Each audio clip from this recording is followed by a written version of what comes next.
something on your mind again? Let's work through it together. 2 heads are better than 1.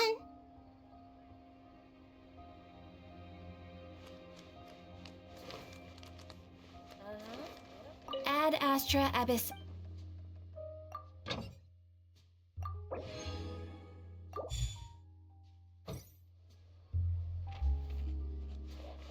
Exactly, but none of them believe me. Is a silent song.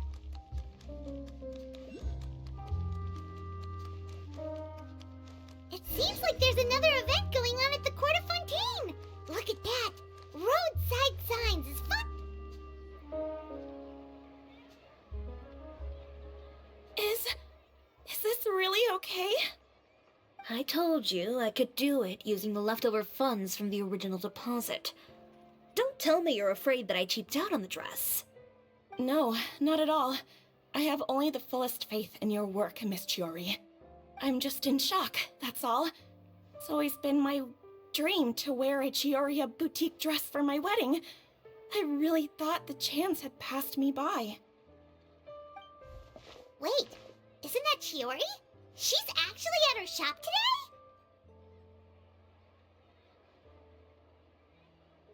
Oh, you've got a point there. Well, once she's done with her customer, we can go and ask her.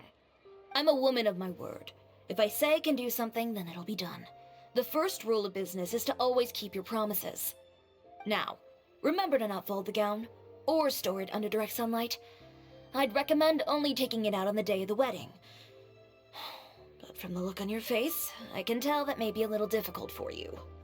Oh, I'll try my best. Once he sees me in this, his jaw is gonna drop straight to the floor. Chiori, you're actually at your shop today! Is that really so shocking? It is mine, after all. Anything you're looking for today? A custom design, or perhaps some ready-to-wear outfits for kids? Hey, Paimon's not a kid! Oh, that. Well, if news of the event has reached your ears, I suppose the Fontaine Apparel Association's advertising efforts have paid off. Are there any fun and popular activities that we can take part in? Ugh, Fashion Week isn't what I'd call fun. But it certainly always attracts a crowd. It's a fashion extravaganza that only takes place once a year, after all. Will you be showing off some of your designs too? Of course. All designers at the Court of Fontaine use the week to advertise their brand. If you're lucky, you could even land a large amount of orders as soon as the main show ends. Come to think of it, it was also at a previous fashion week that our label first took off. Aren't you pretty much an established name now? People will still buy your clothes even if you don't participate this year, right? Yeah, that's not quite how it works. While many people buy clothes for fit and style, the fashion industry also strongly values a label's artistic vision and creative direction. Why would anyone patronize a label that hasn't even bothered to put out any new designs for the year? In the end, fashion is just a representation of the spirit of the times. People support your brand because they support the vision it represents. Huh. Okay, so maybe fashion's more complicated than Paimon thought. All that complicated stuff aside, you're saying we'll be able to see new Chioriya designs at the show? Absolutely. The designs have already been finalized. I'm just waiting for the fabrics to arrive. Ooh, are you using materials you can't get in Fontaine? Well, I still have a certain partiality to Inazuma-made fabrics. The textures are pleasant to the touch, and their familiarity gives me a sense of security. Oh, Paimon gets it! It's that feeling of home. Ugh, something like that. Yes. We're a long way from Inazuma, though. Aren't you concerned that your shipment might get lost or stolen along the way? No need to worry. I've already taken steps to ensure that it'll arrive safely. I've entrusted the job to Komani Express's most reliable courier. Excuse me! Coming through! Coming through! Chiori, your shipment's here. I know it's quite late, so I'm really, really sorry. Deep breaths, Kirara, then start again. Huh? And you're with customers as well? Oh, jeez.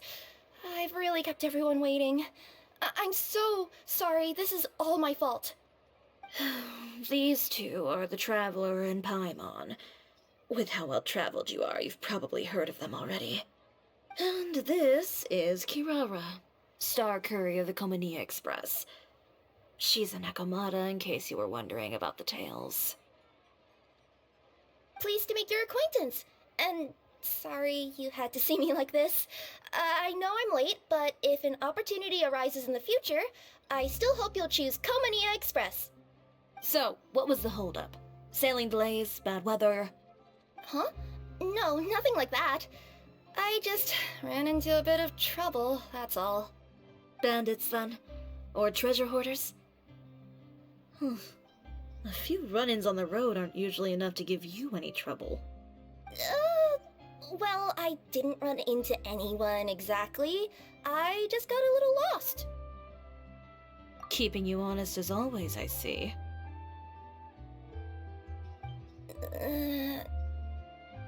Alright. I was stopped by a group of bandits as soon as I entered Fontaine. They were a little different from the ones I usually run into. I could hear them mumbling about Komania Express. It was obvious they were looking for someone with two tails. So it was a targeted hit? I got the sense that they were actually targeting Chiori's goods. My fabric shipment?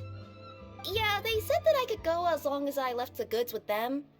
Otherwise, they'd stuff me into my delivery box and toss me into the sea to drown. Oh, are you okay, Kirara? Oh, I'm good. I'm still a yokai after all. I turned them over to the guards. It just took me a while to round them all up. Well, it's not completely out of the ordinary for one of your deliveries to get intercepted. But it still doesn't make sense how you knew it was my goods they were after. You've got other deliveries to make in Fontaine, don't you?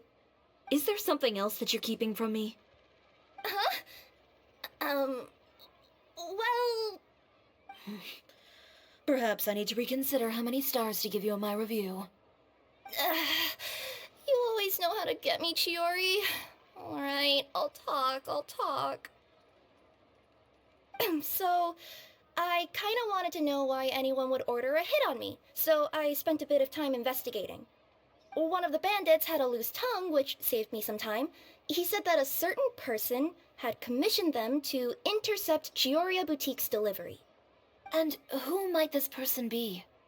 Chiori, why don't we just let this one go? I mean, I didn't really get injured, and you've still got Fashion Week to worry about. I appreciate your kindness, Kirara, but if I don't teach this person a lesson, I doubt they'll stop here. Anyone that dares to mess with one of my friends deserves a stern talking to and then some. Alright. The guy said that the commissioner was someone by the name of Uter. Uter. Now that name rings a bell. Wouldn't you say, Kirara? Well, that's exactly why I didn't want to bring it up to you. So you both know this Uter guy? Through Chiori's complaints about him, sure. He's a fellow fashion designer who's made it his goal in life to make hers as miserable as possible. Oh, so he's like a business rival. A rival is what you call someone who fights you fair and square. Uter, however, just has it out for me as a designer. He's publicly disparaged my design choices, my use of materials. He's practically tried every trick in the book to ruin my good name. I've already warned him before to compete with me fair and square, but I guess he prefers playing dirty. Well, I'm more than happy to oblige. Wait, Chiori, where are you going? To teach someone a lesson. You must be tired after your long journey. Why don't you rest in my shop for a little while before heading back? Chiori! Wait!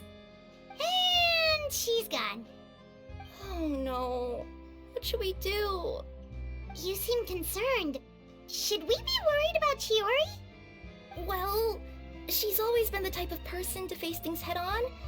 But with her fiery temper, I'm just worried whatever she's about to do will fuel negative publicity about her right before the start of Fashion Week. Traveler, Paimon, could you go after her and check out the situation for me?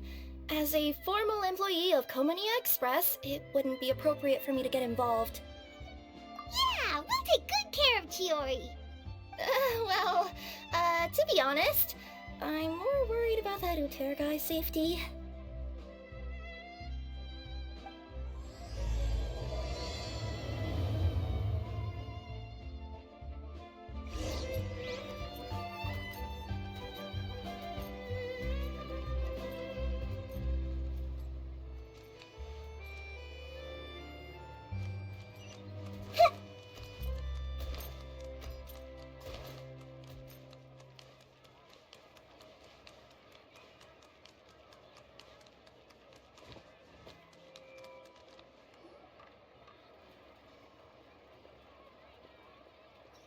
Any chance you're on the clock, officer?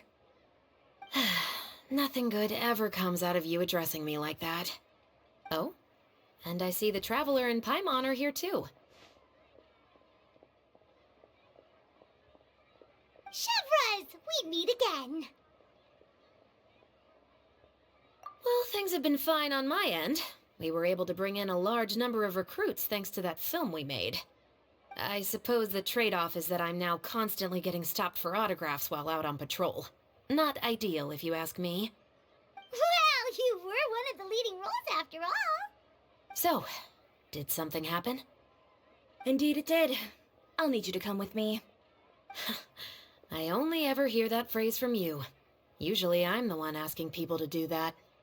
Well, are you coming? Not before I know what you're planning. Have I ever made a bad call?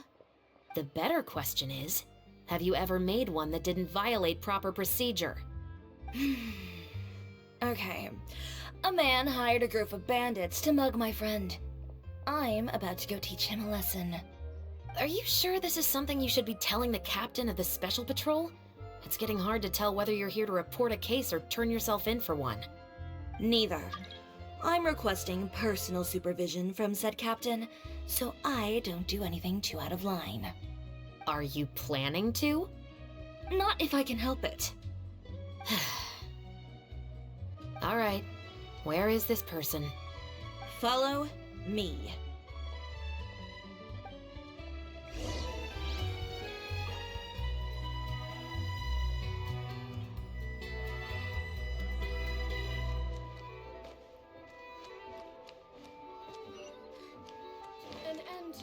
Just promise you'll start trying to keep yourself out of trouble. Well, when trouble stops coming my way, I'll be sure to get on that. This should be the place. You all wait here. I'll go have a chat with him. You know, Chevras, Paimon gets the sense that you two are actually pretty close. It's just as Chiori said. We got to know each other pretty well in our lines of work. You could call it a you scratch my back and I'll scratch yours sort of situation. Does Chiori often need your help? I'd say it's mutual. The Special Patrol needs her help quite often as well. We've got tough problems of our own. Getting people to talk, for example. The uniform, the musket, they're intimidating. Most people clam up the minute they see us. Lips sealed so tight, getting them to talk almost feels like trying to break into the fortress of Meripede. But put them in a clothing boutique, and they suddenly start gushing faster than the waters at the Fountain of Lucine. Oh, is it because they're trying to show off or something? Yep. People are vain creatures. They can't help but want to talk up new developments in their lives or show off how much they know about other people. And nothing brings out that sort of vanity quite like fashion. As a result, Shiori often picks up on all kinds of information in her shop. Most of her customers are members of the upper class, which means they're pretty much up to the gills in wealth and intel. You scratch my back and I'll scratch yours. Huh, Paimon gets it now. Exactly. I'm also here to ensure Chiori's safety. Those who make trouble for her also tend to be rich and powerful. And in some very rare cases, I'm forced to protect other people from Chiori herself. So, who got on her case this time? It's been a while since I last saw her that angry. Oh, so this is what happened.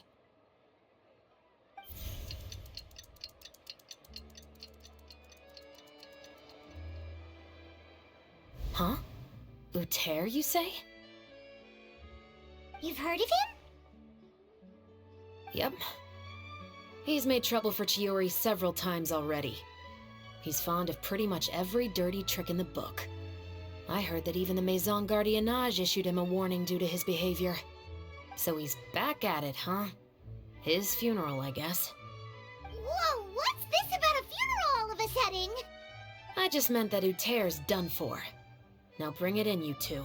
Get right up close. Sure, but why? Because this is probably going to turn into one of those very rare cases I just talked about.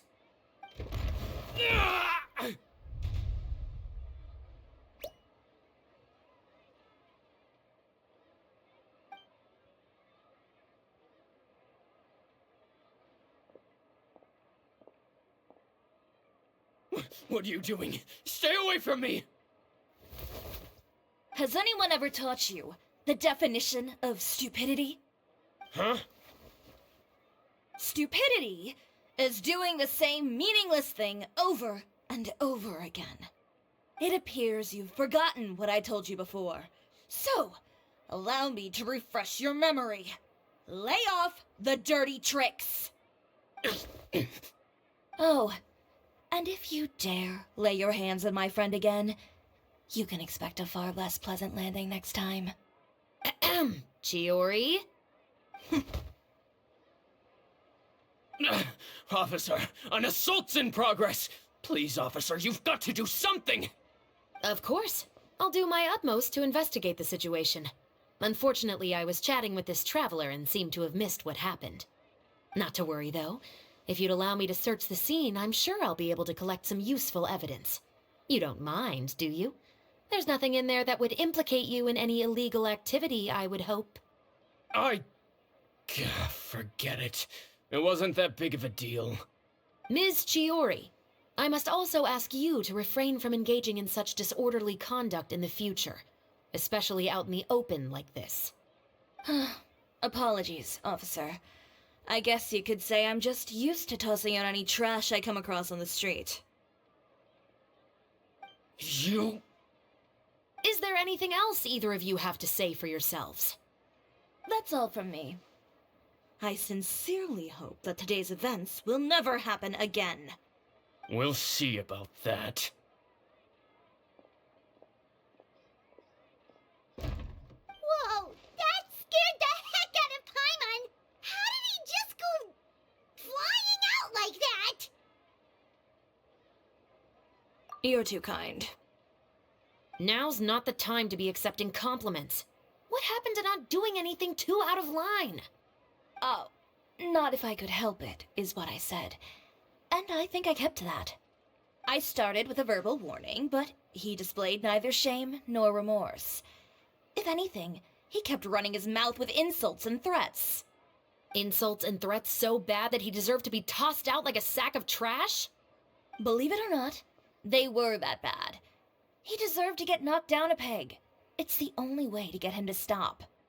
You could have reported him to the guards. Oh, I will. But it'll take some time for them to gather evidence. And he denied that he ever had anything to do with those bandits. I don't want anything else to happen during Fontaine Fashion Week. On top of that, if Kirara is going to continue delivering goods for me, the least I can do is guarantee her safety. Oh, that reminds me. There is another favor I'd like to ask of you today. What a shame. I believe you've already used up your favor quota for the day. Have I? Well, it's a good thing I was planning on taking an advance on tomorrow's quota then. Don't you think you're maxed out on advances already? I always pay you back in information, don't I? It's just like you said. You scratch my back, and I scratch yours.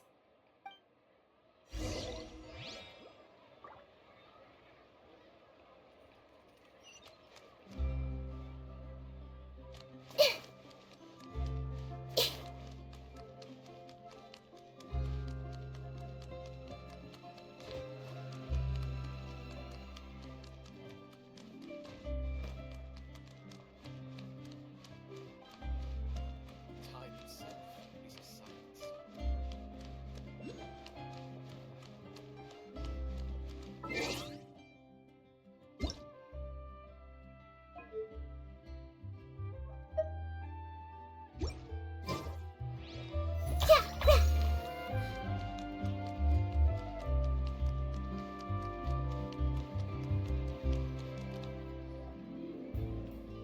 We're back.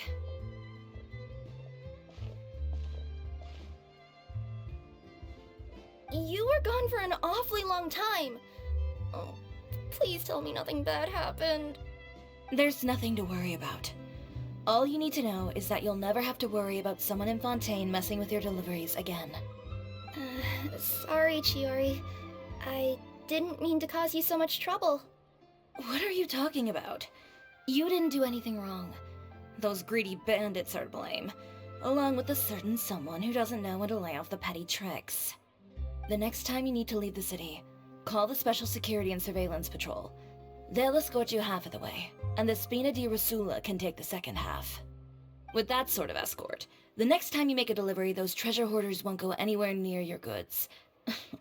Unless, of course, it's to offer to carry them for you. Good one, Chiori. I'm being serious. You know me. If I bring something up, you can assume it's already a done deal. You're going back to Inazuma tomorrow, right? Wait, you don't mean... I've already spoken to the captain of the Special Patrol. As discussed, the patrol's going to take a small detour during their daily training tomorrow.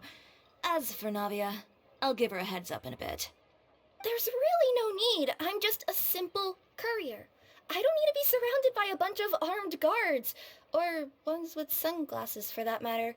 Don't you think this is a bit much? Well, you certainly shouldn't count on such a procession for every trip you make to Fontaine. It's just a one-off thing. For my own peace of mind. It'll also show those guys what'll happen to those who dare to mess with my friends.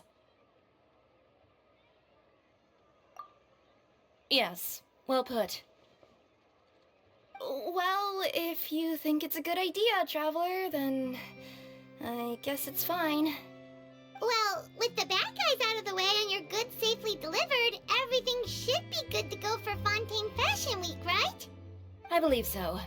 I'll try to churn out a few more outfits over the next few days. I've heard a lot of suppliers will be participating this year. Paimon's gonna take a guess and say suppliers are super important. But of course, they supply us designers with funding, equipment, factory access. You have to work with them if you want to become a truly renowned fashion house. That's also why this year's Fashion Week is so important to me. But isn't your brand already really famous, Chiori? Your clothes are so pretty and so nice to wear. I can't help but brag about them to my customers whenever I get the chance. Even so, I would imagine there are still people who've never heard of the Chioria brand, yes? Well...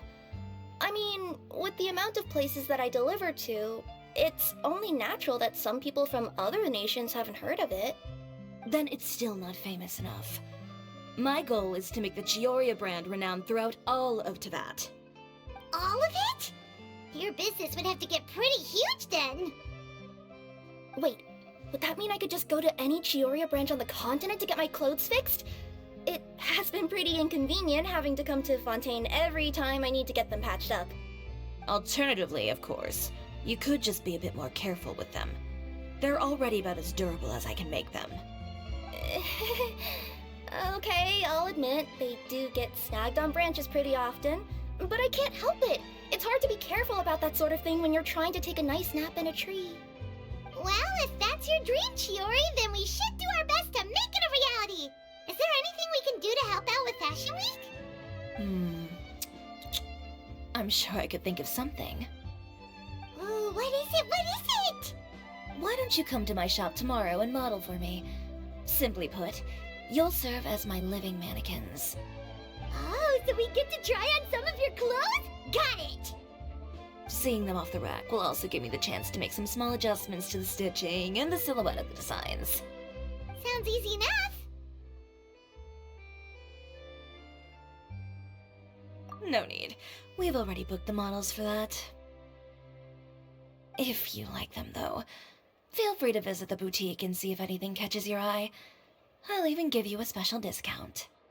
Ooh, sounds great! Paimon was just starting to get curious about all this design stuff. Then we have a deal. You'll model some formal wear, Traveler, and... I don't know. Paimon here will show off some kids' designs. I'll see you both tomorrow then. Yep, sounds good. Wait, kids' clothes? Paimon told you already she's not a little kid! Is coming up. My husband promised to get me a replica of the most ideal outfit.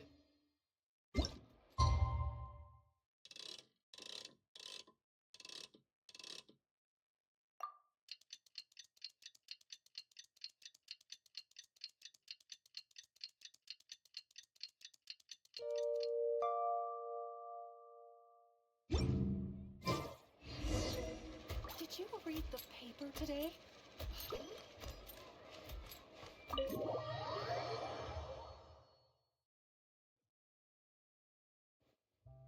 Chiori, we're here! You're here early. I haven't even opened the shop yet. Wait, has Kirara left already? Yep, with the special patrol. Bright and early. Did everything go alright on the road? I believe so. The patrol makes for quite the entourage. The way they marched forward with Kirara in the center, you'd think she was some sort of VIP. For the second leg, the Spina also came with a pretty large group, led by Navia herself. They took care to clear the path beforehand as well. Kirara won't so much as step on a single stray rock on her journey. I even heard that Navia decided out of the blue to make a batch of macarons as a going-away gift for Kirara. An excellent souvenir to remember Fontaine by, I'd say. Sounds like Navia really got into it. My thoughts exactly. She even lamented the fact that she didn't have time to prepare something even fancier. I'm pretty sure she can't wait for another escort opportunity to come her way. You know, now that you mention Navia, Paimon thinks the two of you are actually pretty similar. You say what you mean, and when you have an idea, you really hit the ground running. I suppose that's why we're such good friends. Navia has a certain resilience about her. It's part of who she is. No matter what comes her way, she never bows down in the face of adversity. That sort of determination and courage is something I really admire. That same spirit is the true vision of my brand. When she first mentioned commissioning an outfit from my boutique, well, I'm sure you can imagine my excitement. It's like finding the perfect brand ambassador, huh? Indeed. Customers pay attention not just to the clothes, but also to the figures in society who wear said clothes. People like to copy the styles of those they look up to. Huh. And here Paimon thought all that mattered was for the clothes to look cute. Fashion is about more than just looks, my dear. Especially if you've got your sights set on a market the size of Teyvat. Well, would you look at the time? Oh yeah. Come on, let's get down to business. We're here to model. Indeed. Give me a moment while I go retrieve some fabrics and sample outfits. Why don't you help me set up the shop displays in the meantime? Set them up? How exactly? Just carefully organize the ready-to-wear clothes with an eye toward their types and styles. This way, we can guarantee that the customers will see something different every day. Whoa, there sure is a lot that goes into running a store. Well then, I'll leave the displays to you.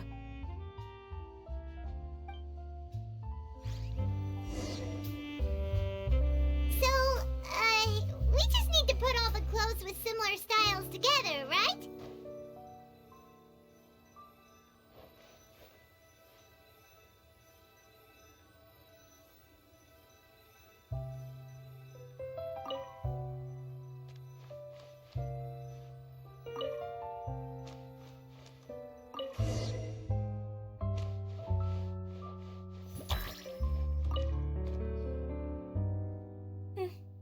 Not bad.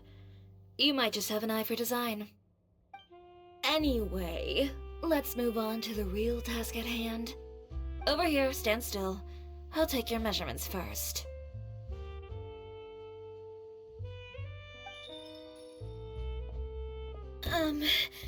Excuse me, Miss Chiori. Oh, good morning, Leanne. How have you been recently? Not too bad. Your gown will be ready next week, so there's no need to worry about missing the ball. Or did you come here today because you'd like to make a new request, perhaps? Oh, no. Nothing like that, Miss Chiori. To be honest, I came here today to cancel my order for that gown. Cancel your order. But you can keep the deposit, of course. I know you can't return any materials you've already used. Don't worry about the materials. I'm more concerned about you. Did something happen, Leanne? Have your plans changed? It's alright. I'm not trying to make things difficult for you. I'll take note of the cancellation. Thank you. I'm really sorry. Don't worry about it. Just let me know if there's anything I can do to help.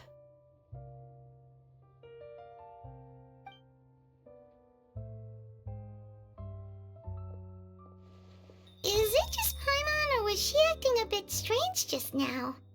Wonder why she wouldn't tell us why she was canceling her order. It's not a big deal. These things happen every once in a while. A family emergency, an important payday falling through, a lover's quarrel, no one to take you to the ball. I've pretty much heard it all. Judging from the look on her face, something's keeping her from revealing the truth to us. It's best not to pry. Well, guess this means you'll have more time to work on Fashion Week, right? That's true. Come, let's pick up where we left off. Is Miss Chiori in? I am. How can I help you? I'd like to return this item. Oh, could I ask why? It's just, not to my liking. You said I could get a refund if I wasn't satisfied, so that's why I'm here. Is there something about it that didn't meet your expectations? Are the sleeves too short, or is the color too dark? I can always make those adjustments for you. No need. You don't have to concern yourself with that. I'd just like that refund, please. And I'd be happy to process that for you, if you could just tell me the cause of your dissatisfaction. Is Chiori here? I'd like to return my outfit. Another one? Is there some sort of new calamity coming that I haven't heard about? Another flood? Or an apocalypse, maybe? What does the prophecy say this time? You'll be spared if you get rid of all your clothes? Surely the entire population of Fontaine didn't convene and pick this one day to come and return my clothes. What is going on? What kind of rags are you trying to sell us, huh? The way I see it, this shop is nothing more than a black market front run by a bunch of dirty criminals. Please calm down, sir. What is he talking about? Haven't you heard? Chioria Boutique has been exposed for having close ties with criminals. It's all over the papers. And just who is it that dares to throw that accusation around? Well, you tell us. The fabrics you've got here, they're all sourced from underground factories, aren't they? I've been transparent about my materials from the very beginning. I've already proved there's nothing wrong with them. If a little hearsay and baseless slander are enough to convince you, then by all means, go ahead and hand over your garments right now. Spare yourself from that flood of yours. Or have you not been convinced of that one just yet? You... Elof! Miss Chiori? Go outside and help these customers with their return requests. There's no need to ask them why. We'll refund them at the purchase price. Alright. And once you're done, put up the sign that says we're closed for the day. Got it.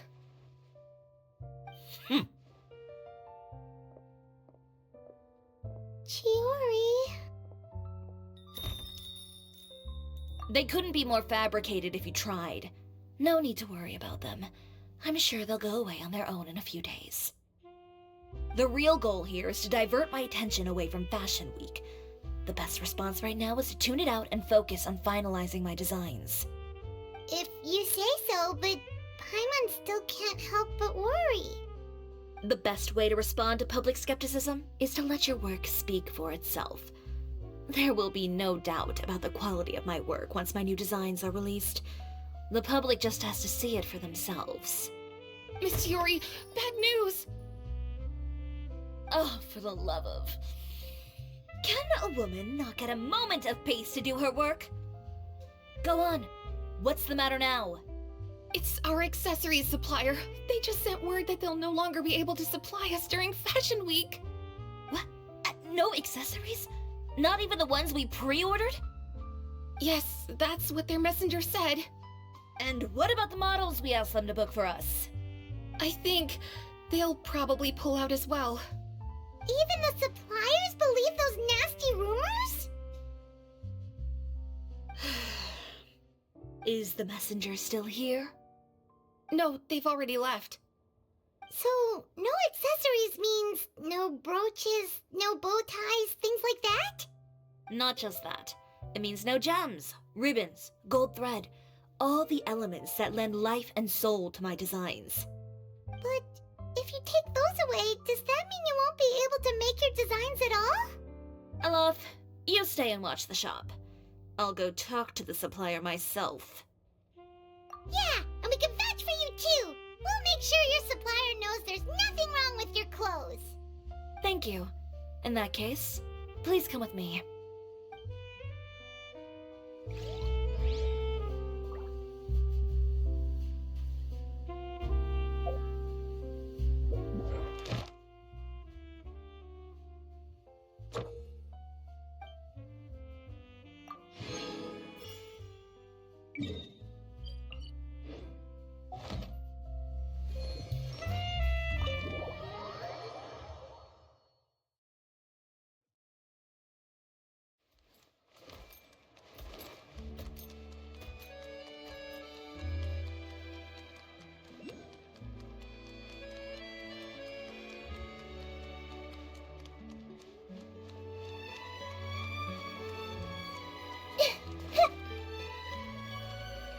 Ad Astra Ab. Thank you for complete.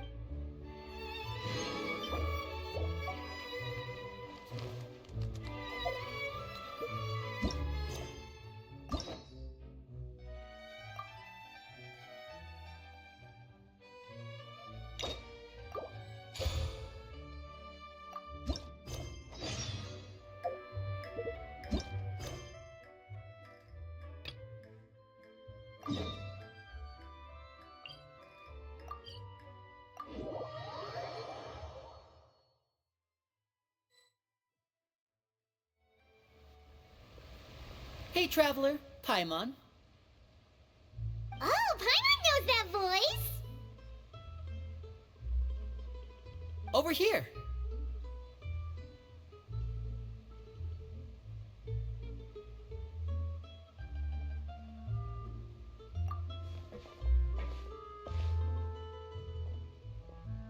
To borrow one of the more popular turns of phrase at the moment, this appears to be quite the fated reunion. Running into you two out of the blue like this has really made my day. I certainly wasn't expecting it. You can say that again. What brings you to Poisson? Wait, Paimon's got it! You must be here for one of your magic shows, right? Actually, we've run into a bit of trouble on the home front, so Father arranged for us to stay in Poisson for the time being.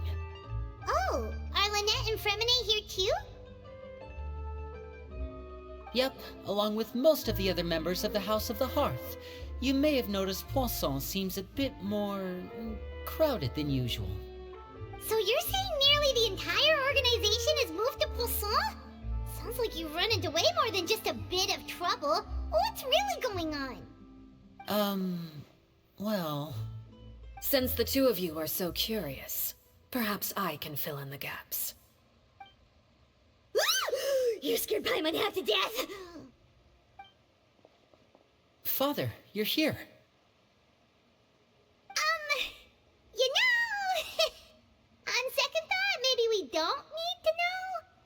probably super confidential House of the Heart stuff, right?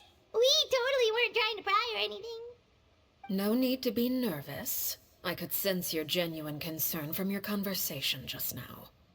Of course, I can also understand your confusion. Sending so many Fatui here to Poisson, it's only natural that some might suspect an ulterior motive to be involved. I understand. I'm well aware you've had your fair share of confrontations with the Fatui in the past, and I can't exactly guarantee that we'll remain on good terms in the future. As for right now, however, I would say we have little reason to be at odds, wouldn't you agree? The House of the Hearth could stand to be more open with those who have worked so closely with us in the past. As for the issue at hand, well, it hardly relates to any ulterior motive. To be frank, it all stems from a certain rumor circulating around the House of the Hearth. It's an internal matter. What sort of rumor? A rumor that a certain phantom child is hiding away in the House of the Hearth.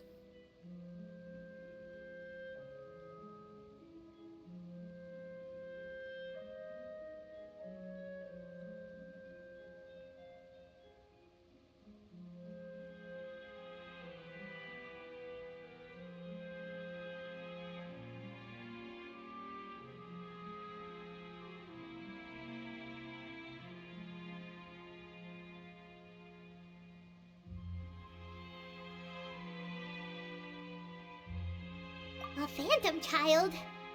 Ooh, just hearing the name is giving Paimon the creeps. A spirit that should have long ceased to exist is lurking in the shadows of the House of the Hearth. So I decided to bring the children to Poisson before continuing to investigate the situation. I expect I should be able to track down the spirit fairly quickly. After that, it's just a matter of resolving the situation, if you will. It shouldn't be much trouble at all. If you're curious, or if you still have some concerns, it might be advisable to stick around for a few days. I'm sure the children would be exceedingly pleased to welcome some visitors. Lenny, I'll leave you to entertain our guests. I have some matters to attend to. Of course, Father.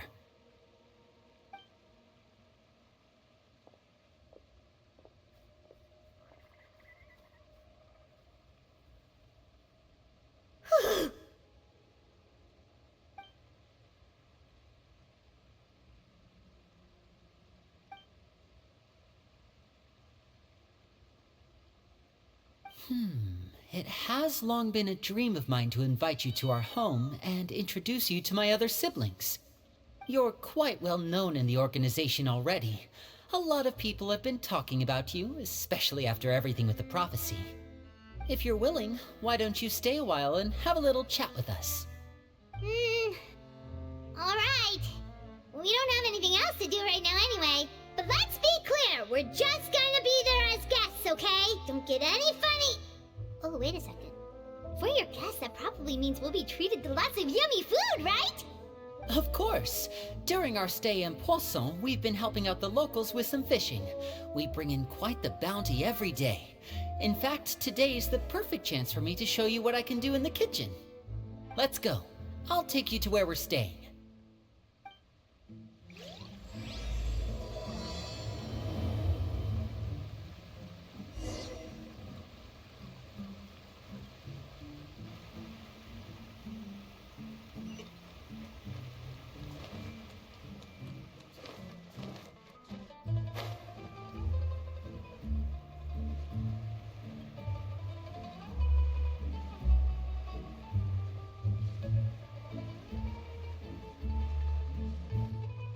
We rented this house from one of the locals to use as a temporary base.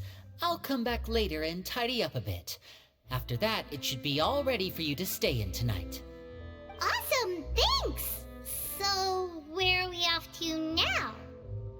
Well, when I happened to run into you two earlier, I was actually in the middle of distributing some supplies.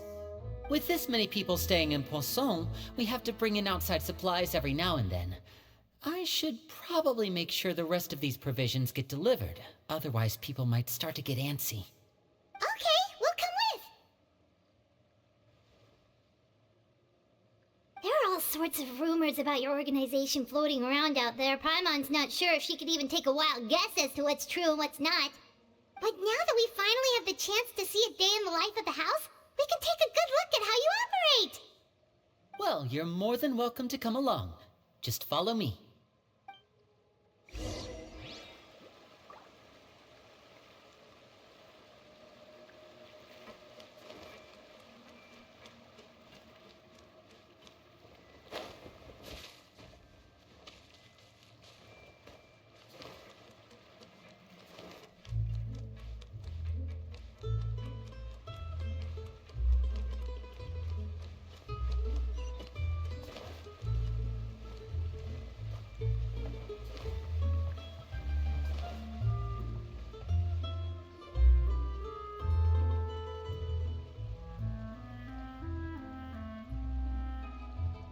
Linny! We're finally here! The supplies. I'm assuming you've... Brought them with me? Yep, here you go. Hello? Something caught your eye? It's the Traveler in Paimon! No way! Come here, everyone! Hurry! The Traveler and Paimon are here!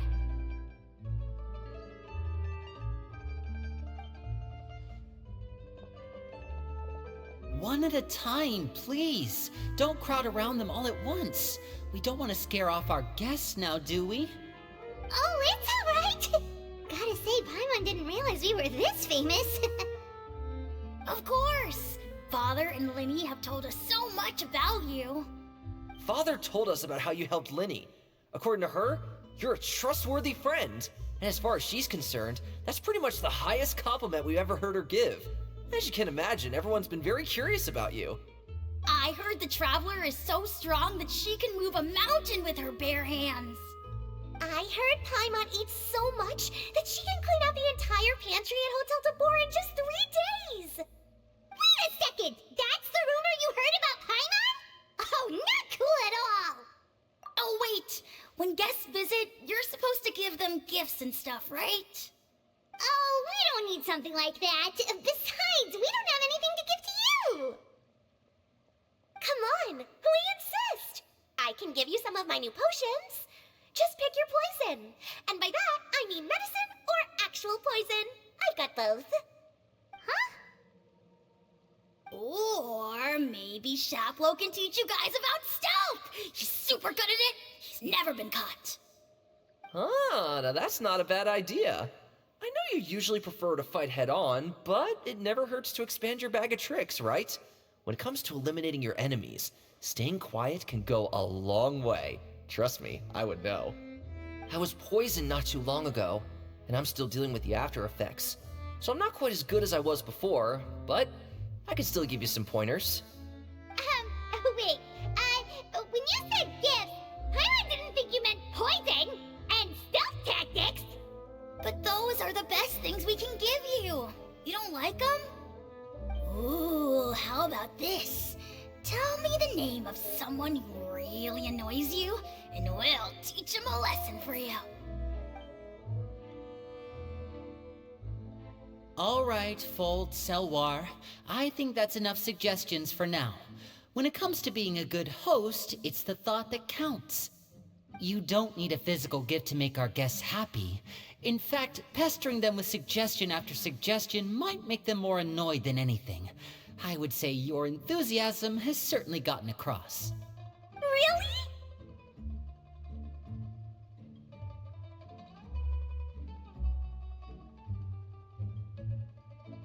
Awesome! It's been so long since we have had guests to play with. If there's anything you need, just let us know. Yeah, especially if it's poison or something. I've got all sorts of potions for that. Well, we'll talk to you all later. We've still got supplies to distribute. All right, see you later.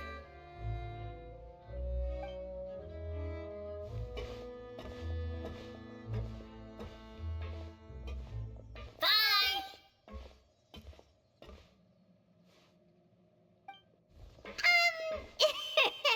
Lenny, about all that poison and stealth tactics talk just now.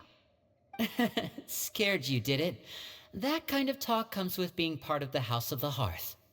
When Foltz was really young, He strangled all of his family pets, just out of curiosity. He was labeled a dangerous problem child and was abandoned by his family. Elwar has an unnatural obsession with potions. Father has forbidden her from trying all the different concoctions she comes up with, but she still tries to test them in secret. You really have to keep an eye on that one. Chaplot is around my age. While I'm mainly responsible for collecting intelligence, he handles surveillance. He's very passionate about his work and has no reservations about taking on some very difficult missions. I know you two probably aren't used to that kind of talk, but I can promise you they only had the best of intentions. Things like stealth tactics and developing different poisons, they really mean a lot to them. They were just trying to share the best of what they could offer, that's all.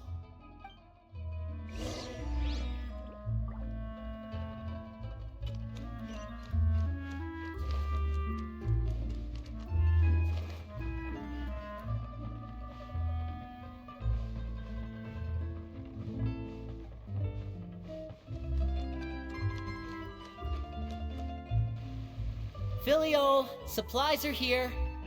Thanks. And who are these two? Outsiders? Allow me to introduce you. This is the Traveler and Paimon. Oh, you're the famous duo I've been hearing so much about. It's nice to meet you. I heard you've traveled to all sorts of places. Is that true? Of course! We're making our way all across to that! Oh, good for you. You must be pretty familiar with Fontaine by now, then. Have you seen the new opera that started running recently? I think it's called... The 4,000 Thieves? Oh, this is the first we've heard of it. It seems like it's going to be fantastic. From what I've been able to tell from the posters, anyway. You should definitely check it out if you have the time. Oh, and there's The Blind Maiden, too. That one is supposed to have audience interaction. Seems pretty interesting. After this mission is over, I think I'll go get a manicure. Oh, maybe I should dye my hair. Wonder how much it'll cost. Is it just Paimon, or do these two seem much easier to get along with than the others? Looks like the House of the Hearth has some normal members after all. I heard that. Oh! Oops. I'm guessing you're referring to Foltz and the others? Yeah, we're definitely not all like them. I bet those crazies are practically foaming at the mouth right now.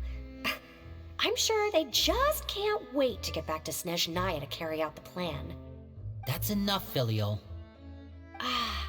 Don't talk about family members behind their back, right? Whatever. Let's go. Guess this is goodbye then. If you ever have some time, we should go see the opera together.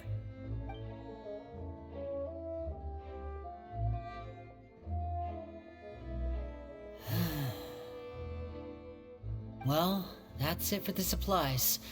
We should probably head back as well.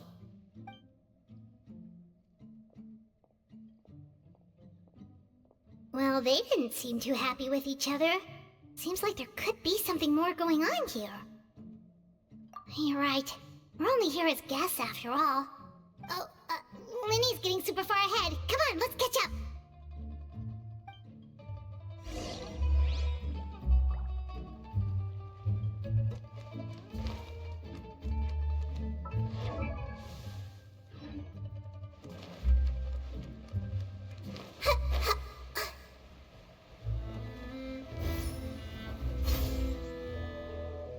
So, what do you think of the members you've met so far?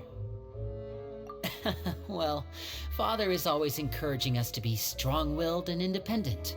So if there's one thing we've got, it's people who aren't afraid to speak their mind. Well, I should probably get cooking. Wanna join? Of course! Then let's head out and... Fremine? What are you doing here? Well, Fremine! Nice to see you again! Oh, you too. I heard you're here as guests of House of the Hearth. Welcome. We were just going to make some food. Why don't you come along? I could use some help in the kitchen, and I seem to remember you mentioning you wanted to make seafood soup for the traveler in Paimon. Seafood soup? Oh, Paimon is drooling already. Were you looking for something just now, Fremine? Maybe I can help. It's nothing. I just wanted to see if there were any extra supplies. Yeah, we've got some left over. What do you need? Some food and water, and some clean cloth, if possible. No problem. Give me a second here. Food, water... Wait a minute. What do you need all of those for? You're not on any missions as far as I'm aware, and you were just going to come eat with us. So what's this all about? I thought I'd grab an extra portion because I get hungry at night. Could be because I'm growing, you know? And... Fremine, you remember what I told you? You're not like me. Your lying skills still need some work. Tell me what's going on. Is it really bad enough that you have to keep it from your own brother? Maybe it'll be better if we gave them some space. Huh.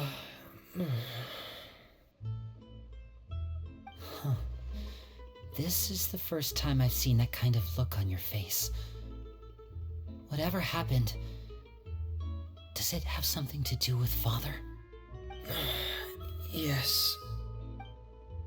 Just follow me.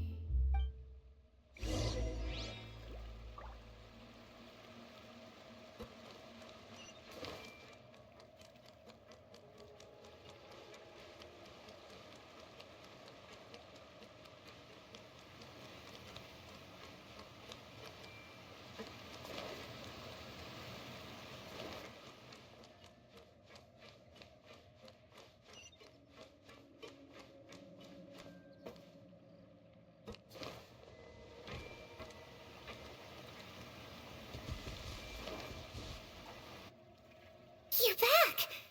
Oh, and you've brought some friends with you this time. Hello, my name's Linny. I grew up in the House of the Hearth. And you are? Hi, Linny. I'm also a child of the House of the Hearth, just like you. You can call me Clairvy. Clairvy? It's nice to meet you. Does that name ring any bells, Linny? No, not at all.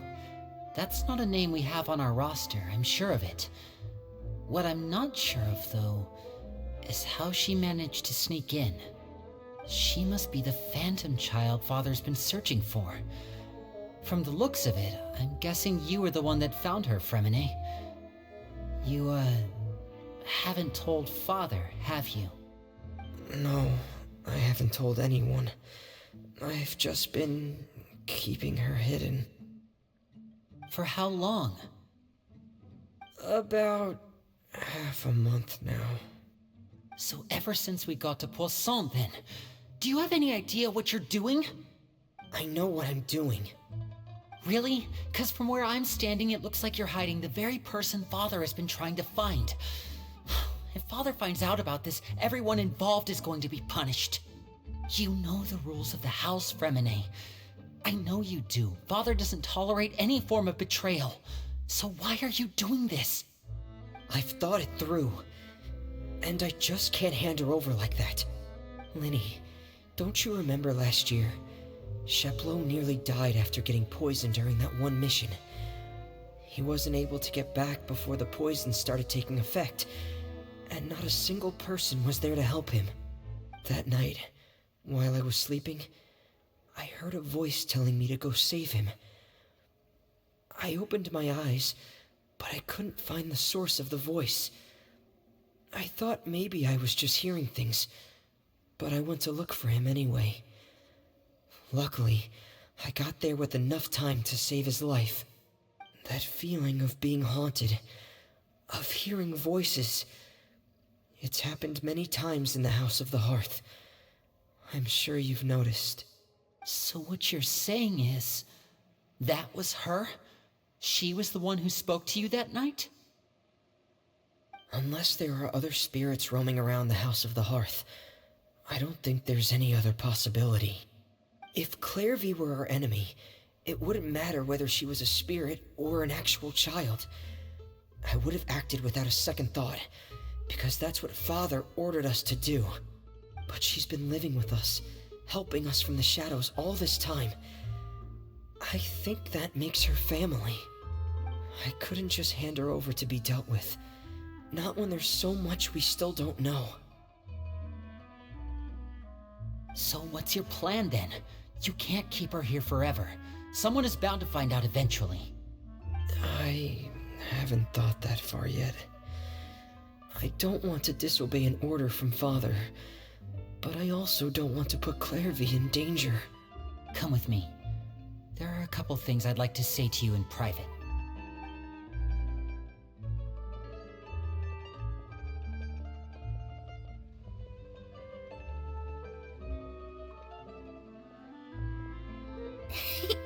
Those two sure care a lot about each other. Well, they got a funny way of showing it. From where Paimon was floating, it sure seemed like they were about to bite each other's heads off. No way! They have a really deep bond. I could tell right away, because I also have a friend like that. I just don't know how long that kind of bond can last. The darkness in the house runs deeper than you can imagine. No one can get out alive. I'm sorry, Lenny.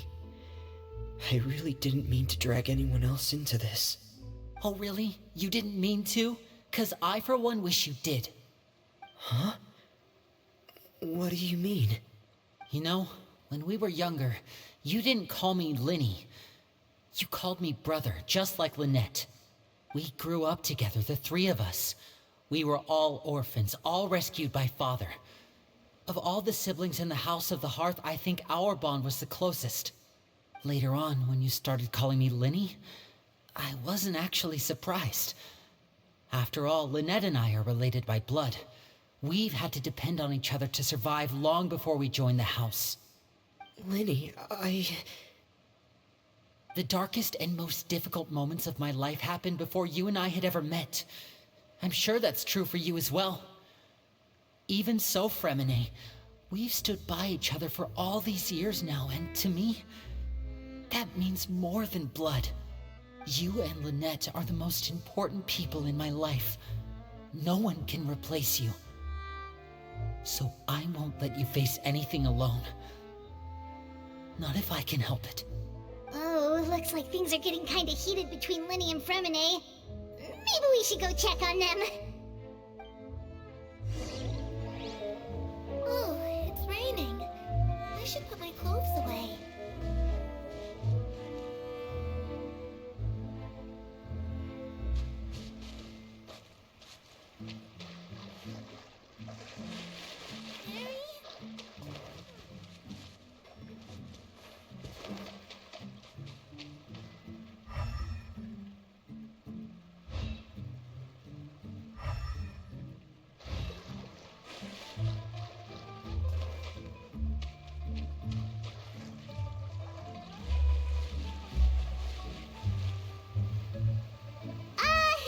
Hey, you two! Hope we aren't interrupting anything.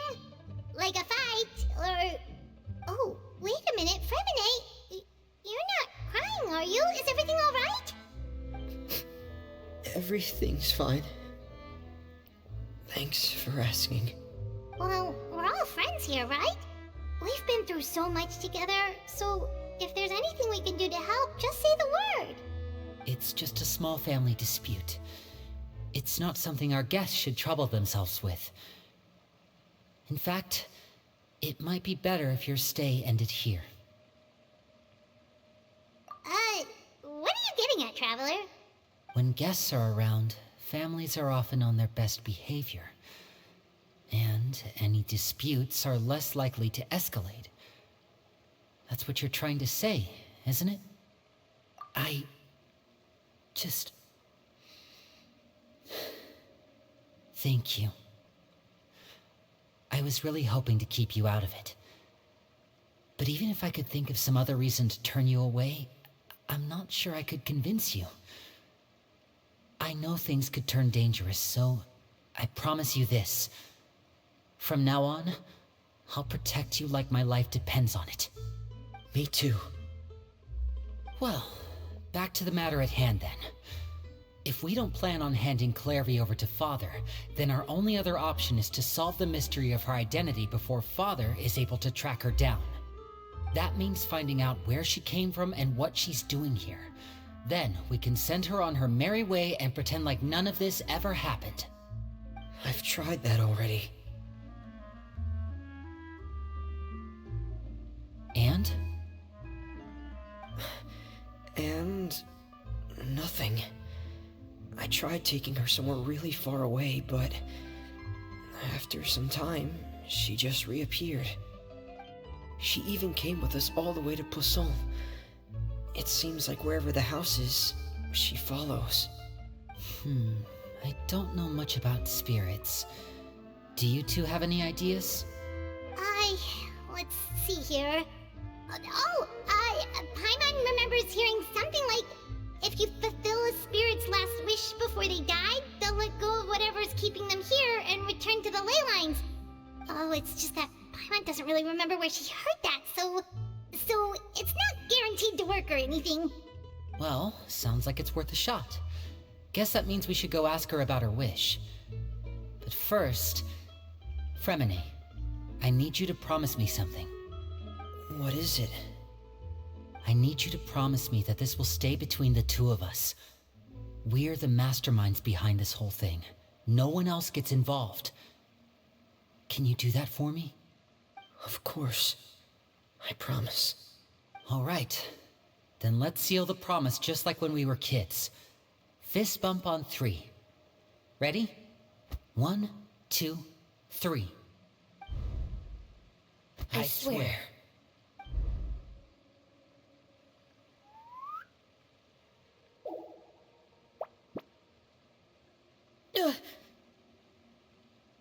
Whoa!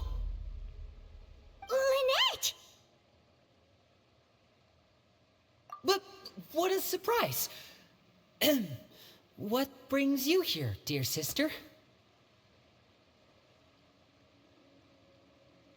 And, when exactly did you get here?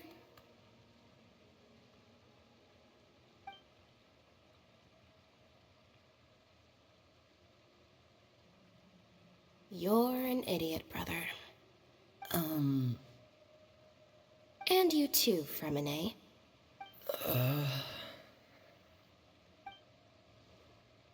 You 3, Traveler. And you 4, Paimon. Wait, what did we do? I've seen Clairvy around the House of the Hearth before. I hadn't seen her in Poisson, so I figured she must not have come with us. But it turns out, you were just hiding her. I heard you talking about your plan. Rather than steering clear of the situation, I'd rather fully join in.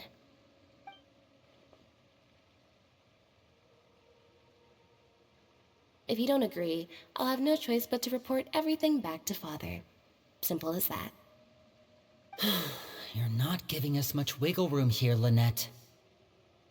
Well, I guess we're all in this together then. After we talk to Clairvy, we'll figure out our next move. There's no time to lose. Let's go.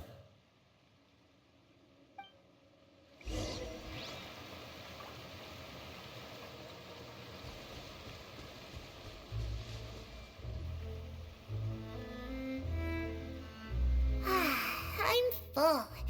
Thank you for bringing me this food, you guys. She said she's full, but the food doesn't look like it's even been touched.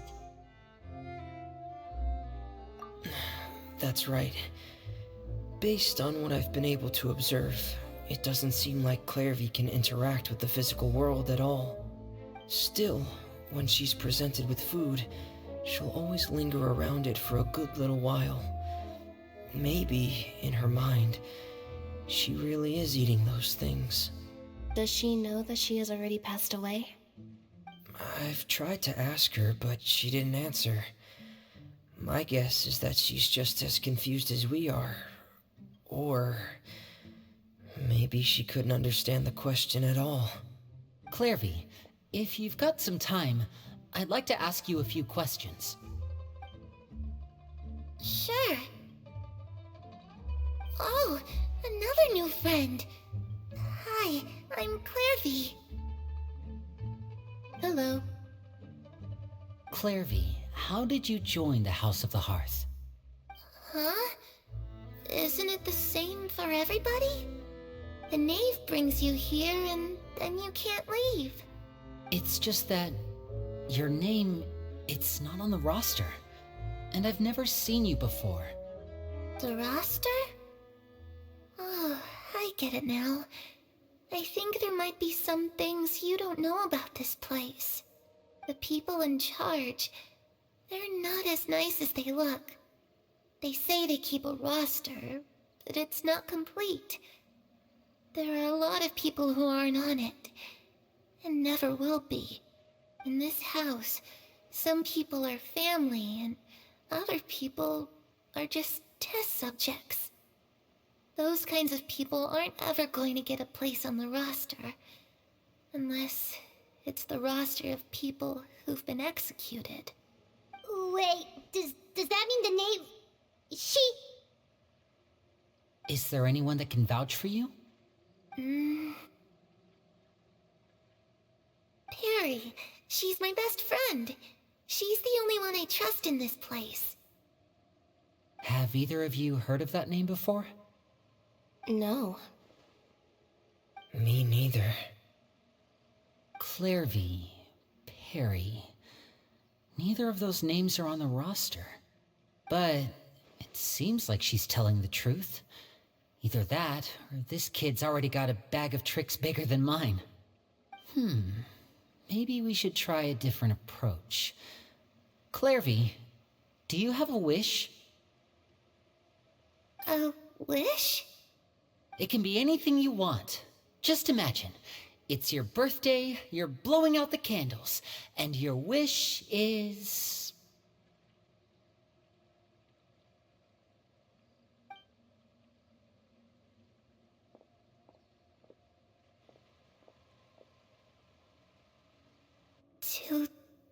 To go outside, where the sun can find me. That's... it? Well, that sounds easy enough. The darkness in the house runs deeper than you can imagine. No one can get out alive.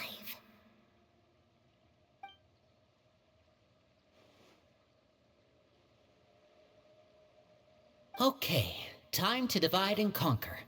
Listen up, I've got a plan. I'll try and find a way to use basic illusory magic to take Clairvy outside and bring her somewhere with sunlight.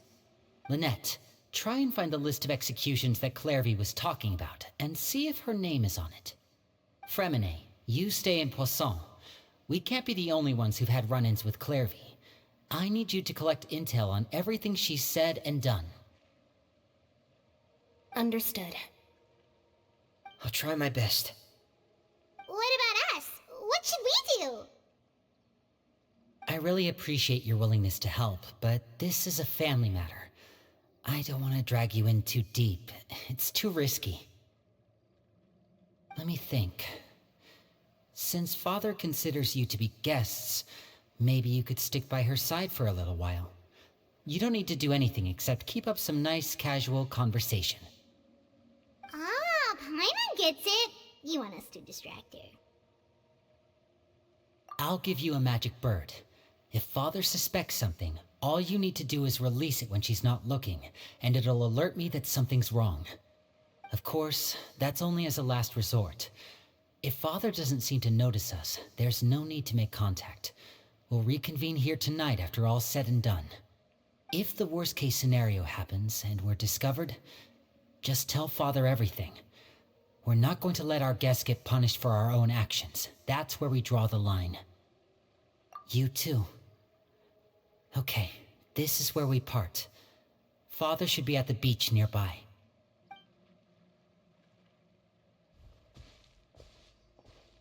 I really hope this goes well. No, it has to go well. That's the only way this can get resolved.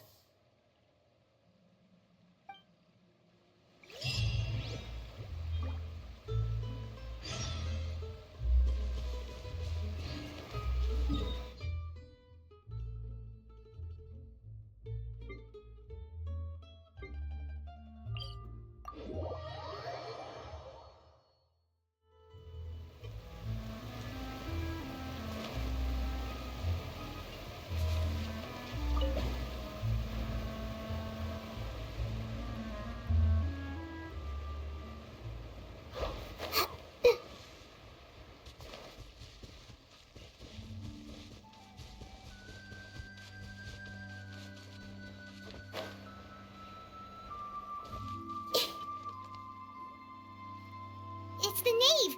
And... child! Hey, aren't you supposed to be in Snezhnaya recuperating? What are you still doing in Fontaine? Oh, it's you two. I didn't expect to run into you here. I was unconscious for quite a while after the fight in the Primordial Sea. After I woke up, I realized I was being taken back to Snezhnaya, and well, I couldn't have that now, could I? Not when I've still got unfinished business here in Fontaine. So, I mustered up all my strength and made the journey back on my own.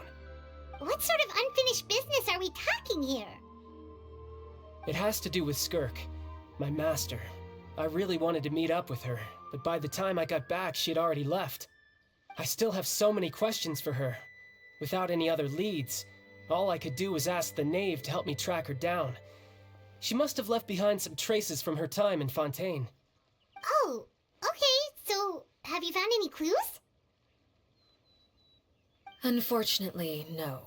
While the House of the Hearth is adept at collecting all manner of intelligence, certain existences can still manage to escape our purview. Basically, unless Master feels there's a need to meet with me, she's not going to be found.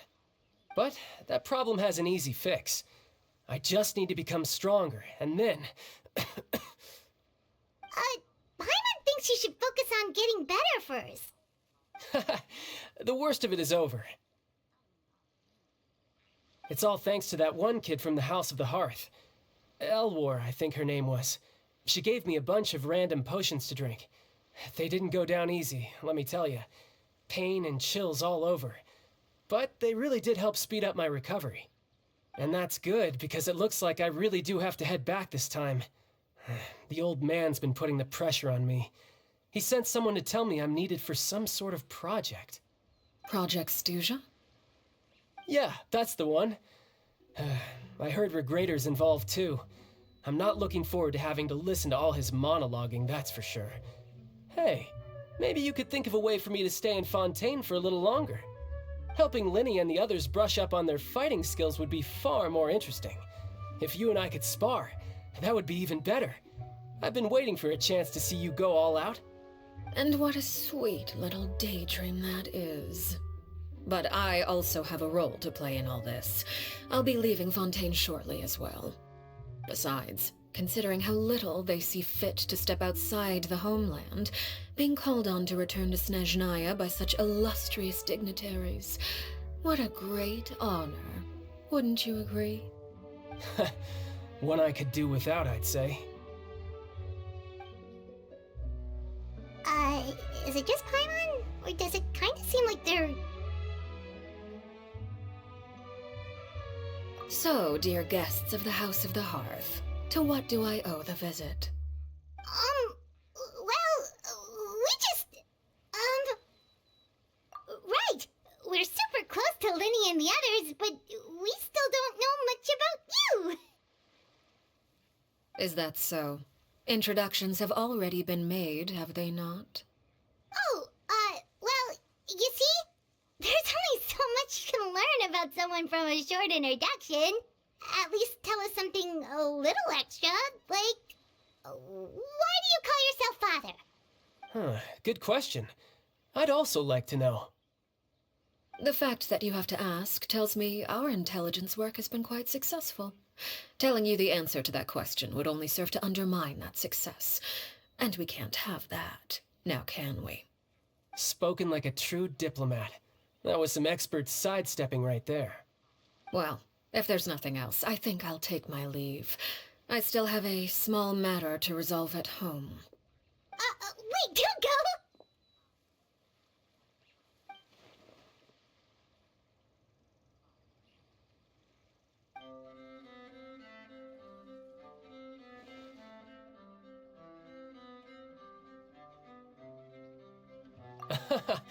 I'd also like to hear the answer to this.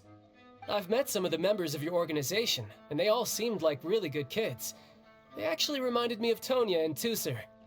Which, by the way, if you ever betray them, I'm just letting you know, I won't let you off easy. And why would I betray them? Well, you've already betrayed the House of the Hearth once, haven't you? At least, that's what I heard.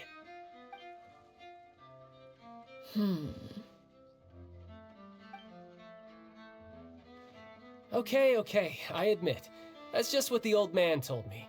The rooster, I mean.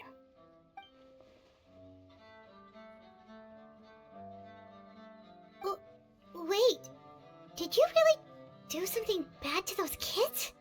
Never mind what I've done. I'm more curious as to what the mighty rooster had to say. Care to enlighten me? Well, nothing much. Just some stuff about you taking out many other members of the House of the Hearth, and even going so far to attack your own family. I see. Based on your reaction, I'm guessing it's all a bunch of lies. Hardly. I don't appreciate his particular turns of phrase, but I suppose he didn't say anything untrue. Although, it would be more accurate to say that there is a certain level of prejudice involved, but I don't intend to clear that up just yet. Prejudice has a funny way of concealing the real truth behind certain things, an attribute that I find to be quite advantageous. Call yourself a Fontanian, for example, and people will assume all sorts of things, when the real truth is that this is simply the land where I was raised. Huh? You're not actually from Fontaine? But then why did you try to help out with the prophecy and everything? I was trying to protect the children born in Fontaine. Claiming that I myself was a Fontanian simply made it easier to operate. People would hardly suspect a fellow Fontanian of having any ulterior motives. Who wouldn't want to save their homeland, after all? The primordial sea wouldn't have any effect on me, but it would have caused great harm to the House of the Hearth. Well, you wanted extra information, didn't you? There you go. I hope that satisfied your curiosity.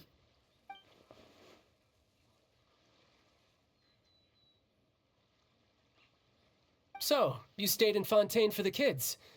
I guess I was wrong to believe you'd betray them. Apologies. Looks like I was holding on to some prejudices myself. Good. Like I said, I like it when others have misconceptions of me. Actually, while I was recuperating at the House of the Hearth, there was something else that really caught my attention. I heard that members always resolve disputes and arguments with a friendly spar, and the loser has to back down. Seems pretty cool if you ask me. Would also give them plenty of opportunities to hone their skills. Well, that's only a recent development. In the past, such spars weren't nearly so friendly. The losing party would lose everything, including their life. They were that high stakes? Whew, at least that's not a thing anymore. Well, the current atmosphere's not half bad. I'm a bit jealous, actually. You've got so many family members around you, and you even get to live with them. Having a lot of family around means dealing with a considerable amount of bickering and scheming. Once Tonya and Tusser enter their rebellious phase, I'm sure you'll understand. Just imagine. Tusser becomes obsessed with plucking out strands from the rooster's mustache, or Tonya decides to dye her hair 42 different colors. Okay. I get the picture.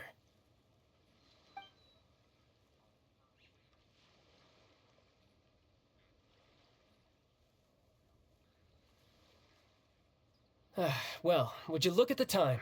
I should probably get going. Traveler, Paimon, I'm not sure where our paths will cross next, but the next time we run into each other, we should definitely try and find some time to spar. Again, maybe this is a conversation we can have when you look less like you're gonna keel over. All right. Well, thanks for everything, Arlecchino. No thanks necessary. You also played a part in obtaining the Gnosis. I would say we can call ourselves even. I like the sound of that. Well, I'm off. See you all some other time. We should probably get going too. Do you want to head back with us? Oh?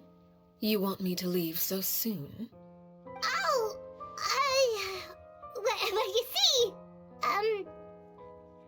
I'm rather enjoying the evening breeze. If you don't mind, I think I'll stick around for a bit. I have some things to think about. Apologies for not attending to you like a proper host. Please forgive this slight. I do hope you'll have a pleasant stay. We managed to keep her distracted until nightfall. Good thing Child was there to keep the conversation going. You don't think she suspected anything, do you? Oh, I wonder if Liddy ran into any issues. Let's hurry back and see how everything...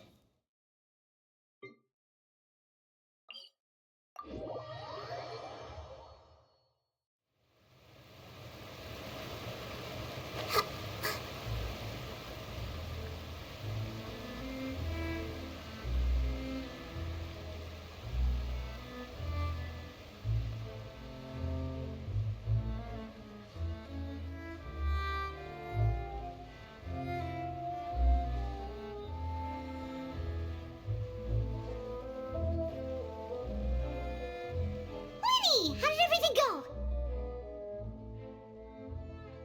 Well, long story short, we ran into a small issue. Clairvy can't go into the sunlight.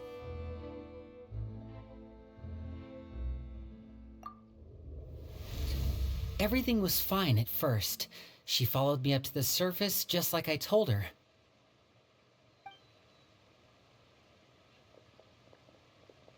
But as I led her out of the shadows and into the sunlight, she vanished. I turned around and there she was, standing at the edge of the shadows, silently watching me. Huh. Maybe she's afraid of sunlight, or... No, it wouldn't be her wish if that were the case. Well, we could always try pushing her into it. Oh, true. I've pretty much tried it all already. Nothing worked. Eventually, the sun went down, so all I could do was bring her back here. How did it go with you, Lynette? Good. I've got the list. It's right here. Really? Well, what are we waiting for? Let's take a look!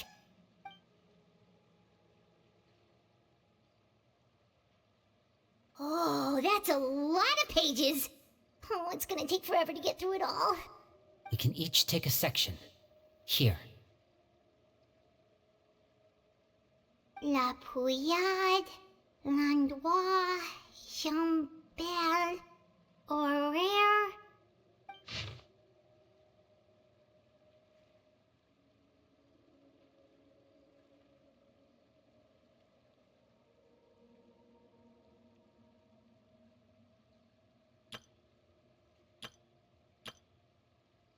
Oh, yikes.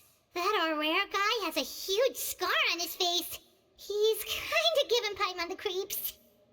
I've met him before. The scar is from an injury he received during a mission. I still remember him joking with me about it. He said any future lover would take one look at him and then lose all interest. Did he say anything else? Well, I asked if there was someone he was interested in. He said no, and that's where our conversation ended. It was only later that I learned he really did have someone he liked. He risked everything to escape so he could be with her, but it didn't work. One day, Father asked to see him, And, well, I never saw him again after that. Wait, so that means the knave, It may seem cruel, but it's just one of the rules of the house. Betrayal is not to be taken lightly. We know too many secrets to come and go as we please. So, if you do try to leave, you pay with your life.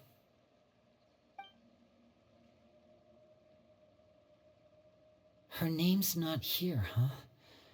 Well, that's not too surprising.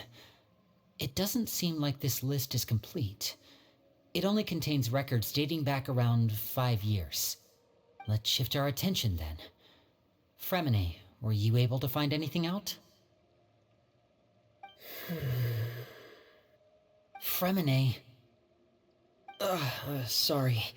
I was thinking about something. I managed to talk to quite a few people, but I couldn't help but notice that the atmosphere in the house was a little... strange. Strange? Yeah, I mean, I know there have been arguments in the past, times when people haven't gotten along. Chaplot and Filiol are a good example of that. Oh, those are two of the people that we met while delivering supplies. Paimon can see how they might not get along. They had very different vibes, and their, interests seem to be pretty different as well. That's to be expected, actually. Father brought us all here, shared her knowledge with us, taught us how to fight. That's one thing we all share. But that's also where the similarities end. Not all of us feel the same desire to stay here. As members of the House of the Hearth, we're also considered part of the Fatui. And to a lot of people, that's an identity they never asked for. Certain members get older and realize they want something else for themselves. But considering the rules of the house, most people would never say that out loud. People like Chaplot and Foltz are loyal to Father and her vision. They're proud to be part of the Fatui.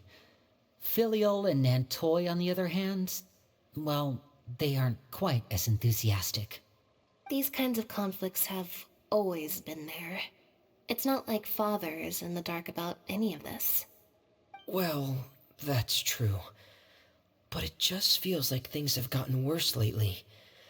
Filiol and the others, it seemed like they were meeting in secret to talk about something. I can't say for sure, but I think they've met Clairvy. You think she's been inciting them to act out? No, not exactly. But I wouldn't be surprised if she said something to them about the darkness in the house and how deep it runs. She's told me about it before. Experiments being run on children. People being used as pawns on the battlefield without so much as the strength to survive. And they just believed all that? Without any evidence? Clairvy's words probably gave them the excuse they were looking for. Whether they actually believe them to be true is secondary. This is all because of Project Stuja, isn't it? Whoa, hold on a second. What's this Project Stuja all about, huh? This is the second time it's come up now. Sorry, but I'm not sure of the details either. I only know what Father has told us, which is that it's something the Rooster and Regrator have been working on together. Apparently, it has to do with the Fatui's strategic plan for the future. Because the House of the Hearth was so successful in obtaining the Gnosis, we now have the honor of playing a key role in Project Stuja. Wait, but isn't that a good thing? Key role is just another way of saying dangerous role. To us, the whole thing is an inconvenience. Father thinks so too, but she's in no position to refuse. Their plan isn't exactly unreasonable, and they've been funneling the house a lot of funding. It's just that we'll lose a lot of members in the process. Participating in the plan, it's an honor in name only. What they're really trying to do is subdue us. The existence of an intelligence organization outside their control makes them feel uneasy.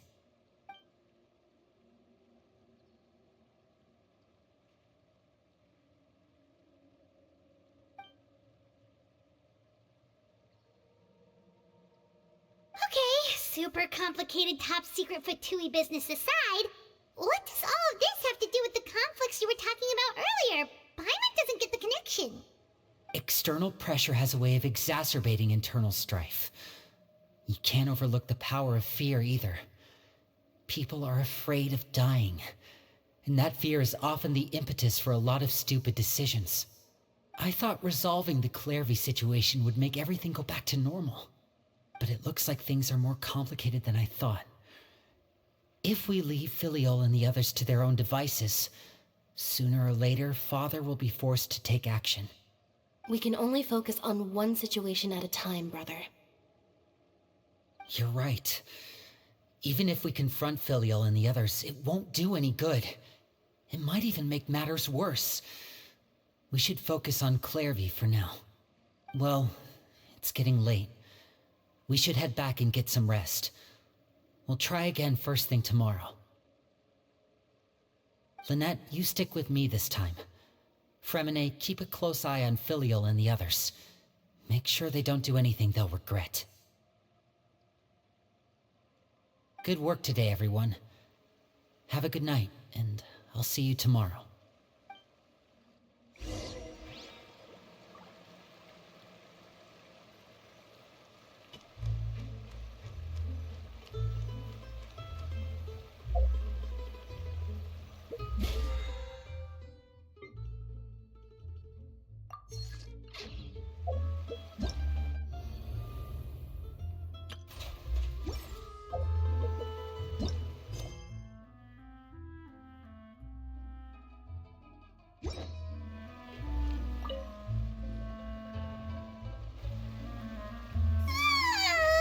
Oh, Paimon was looking forward to an early night, but she can't sleep at all.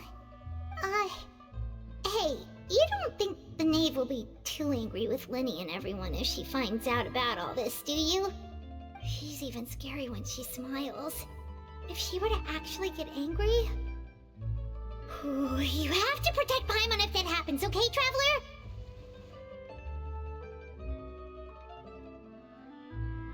Oh, well, in that case, we should just plan on running away. We'll grab Linny and the others and we can make a break for it as fast as we can. Look! Look over there! Quick! Let's catch up with her before anyone sees!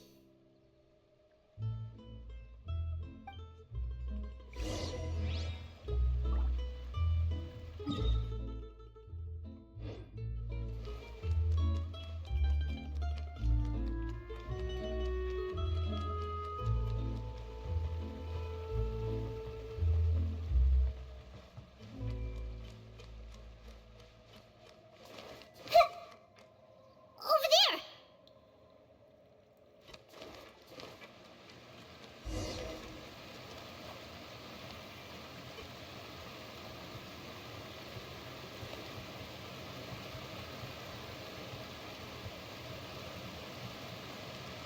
Oh, where is she going? Oh, if someone sees her, we're toast!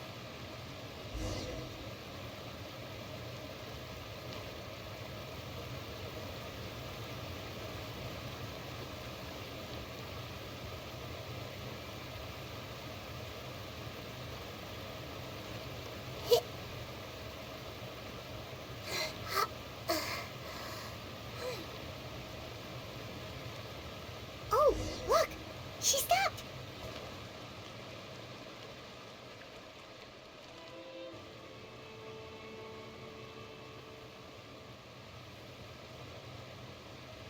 Clairvy! Shh! I opened the window while no one was looking. Look how pretty the outside is. If only I could have more than this. You probably think I'm being silly, huh? All this hopeless resisting? It's better to dream of what I could have than try to make it a reality, right? Please, help us get on the same page here, Clary. We need you to tell us what you know. Can you do that? Sure. Although, after you hear all this, I think you might regret that decision. Everyone in this family is nothing more than a tool, something to be used and exploited.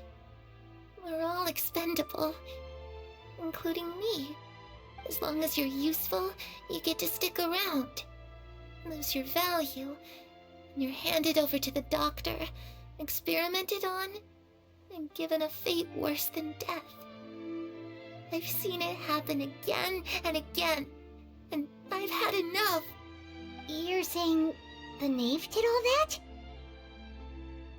It's just, that doesn't seem like something she would do.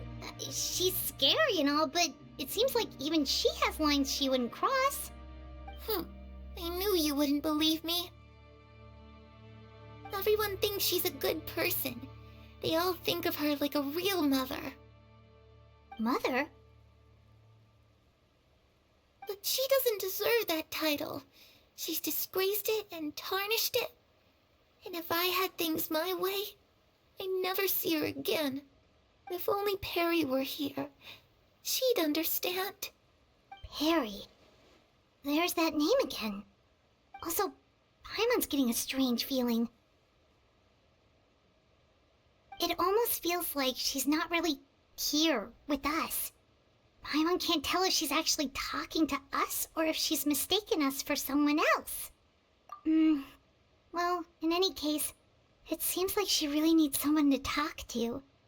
We should keep her company for a little longer. She looks so young. But it seems like she's been through a lot. It's getting windy. I should close the window. Ooh, look at the moon. Isn't it pretty? Hey, wanna hear a secret? I heard that if you look up at the night sky in Snezhnaya, you can see the aurora. It's supposed to be super pretty. Even prettier than the moon tonight. Perry and I promised each other that once we're older, we're gonna go see it together. But I can't find her. I'm worried she's also been... No, that wouldn't happen to her. She's special. Mother likes her a lot. I should really go talk to Mother, but we just fought. She doesn't want to see me, and I'm too scared to face her. What should I do?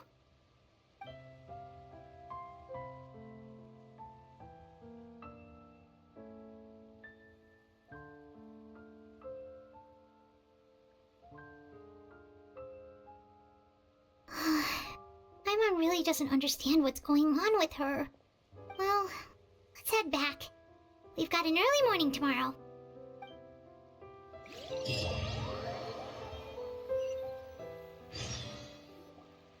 All right, looks like we're all here. Let's go ahead with the plan. Oh? What is it? What makes you ask that? Well, we kinda ran into Clairview last night, and that's what she told us. We met the doctor back in Sumeru. He's super dangerous, and he's done all sorts of bad things. It's possible that Father and the Doctor have had certain dealings, but I don't think Father would work with him. We're not really on the same side, so there's not a lot of trust between them. That doesn't exactly set the stage for a successful partnership. I did hear, though, that when Father first became a Harbinger, the Doctor offered to work with the House of the Hearth. Father rejected most of his proposals, except for one.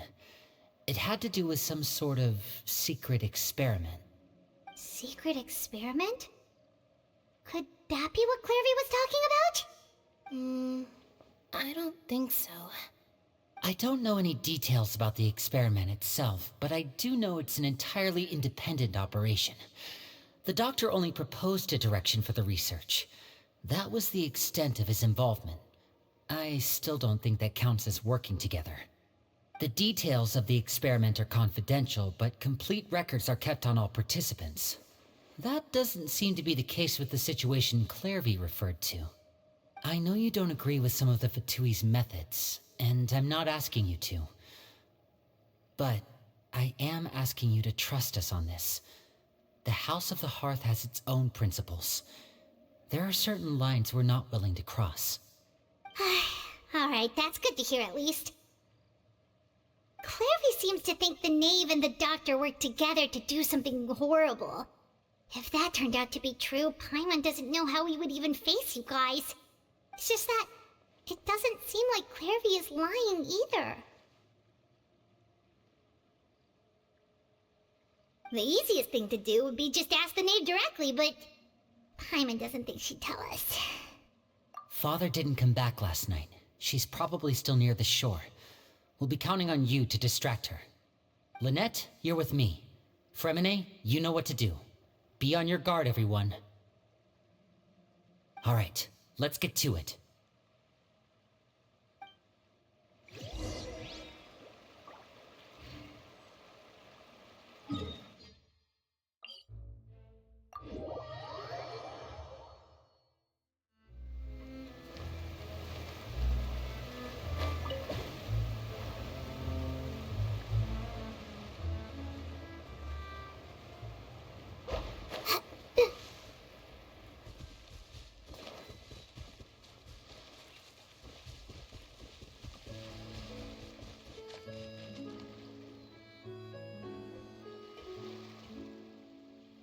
Ah, it's you two again. I must say, you look a bit pale. Did you have trouble sleeping last night? A little. Perhaps if you had less on your mind, you'd be able to absolve yourself of such troubles. So what are you planning to do now? Catch up on some sleep?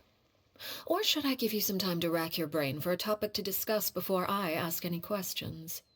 Although I must profess to being curious. Without child here, how do you plan on distracting me? Us? Distract you? A good one. But no, we were just here for a chat. Looks like you could have used some extra time to think. No matter. If you don't have any other plans, why don't you accompany me somewhere? Don't worry. I'll be sure to steer clear of any scheming children. The ocean breeze is sure nice today. Children always think they can hide things from the grown-ups. But nothing gets past me. Least of all a little scheming. I think I'll let them have at it for a little longer. I can be very patient. Well, I'll leave you to think things over. If you're so inclined, meet me outside the Palais Mermonia. Good things come to children who do as they're told. So I do hope you decide to tag along. If only for your friends' sakes. What should we do?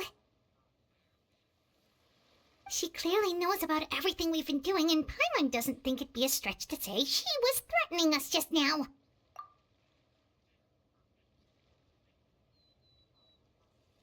Oh, good idea.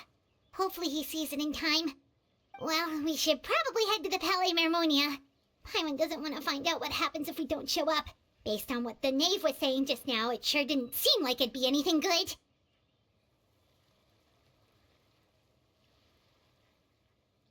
Okay, then we probably shouldn't keep her waiting. It seems like Linny and the others are on thin ice, so let's do our best to not get them in any more trouble.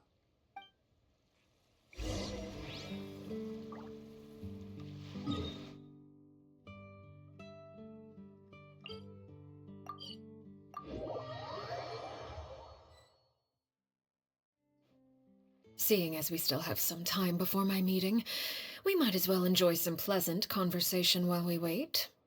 I'm glad to see you get along with my children. Being surrounded by good companions is necessary for a child's development. You're not planning on doing anything to them, are you? I assume you're referring to Linny, Lynette, and Fremine. Although, there's that situation with Filial and Nentoy as well. It appears quite a few people have been acting out lately. No matter. I'm not one to discriminate. All those who betray the house meet the same fate. There are no exceptions. Does that mean you're going to kill them? Oh, are you here to beg for their lives? I'm sorry to disappoint, but the rules of the house change for no one. In my organization, everyone is responsible for their own actions. But don't you care about them at all? They really respect you. They even call you father. You must feel something for them. Any organization in which feelings come before principles is one destined for ruin. The House of the Hearth is hardly an exception. You could say our principles are more stringent than most. Perhaps I can offer you this consolation at least. As our guests, you two will not be held accountable along with them. I would imagine Linny, Lynette, and Fremine will be able to keep their lives. As for Filial, Nantoy, and the others, I'm afraid there's little I can do. They can try to escape, but once you know our secrets, there's no getting out alive. But that's awful. Ah, you seem concerned. Out of consideration for my guests, I suppose I could turn a blind eye for a little longer. If Linny and the others manage to dispose of Clairvy in the meantime, all evidence of their wrongdoing will be lost. In that case, I could hardly punish them for something I couldn't prove. If their efforts are unsuccessful, on the other hand, all will be held accountable, and the punishment will be severe. Of course. Oh, and here, I believe this belongs to you.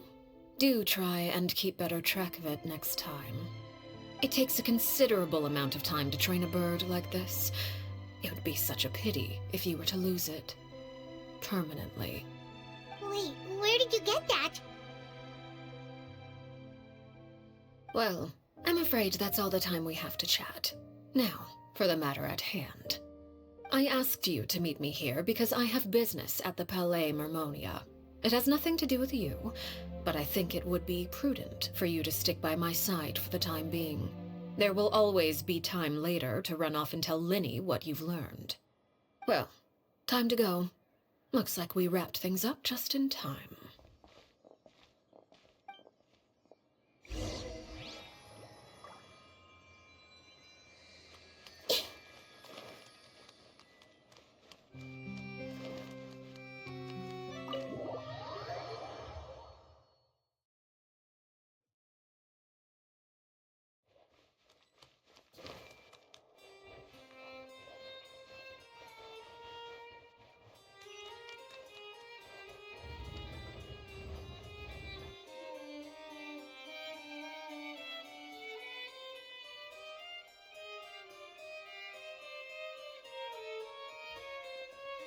It's been a while, Monsieur Neuvillette.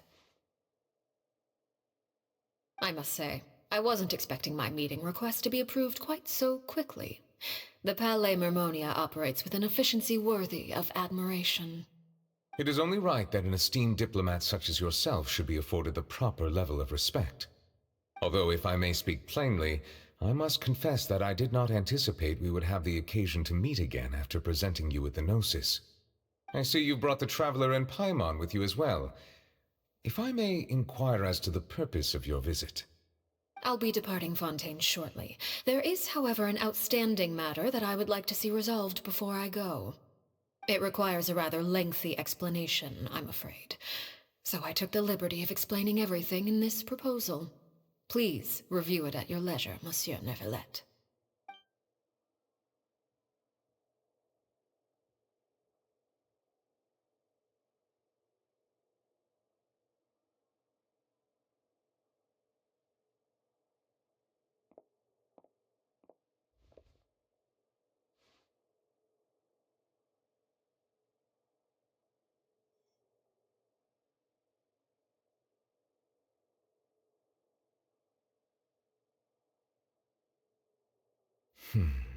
I understand your request.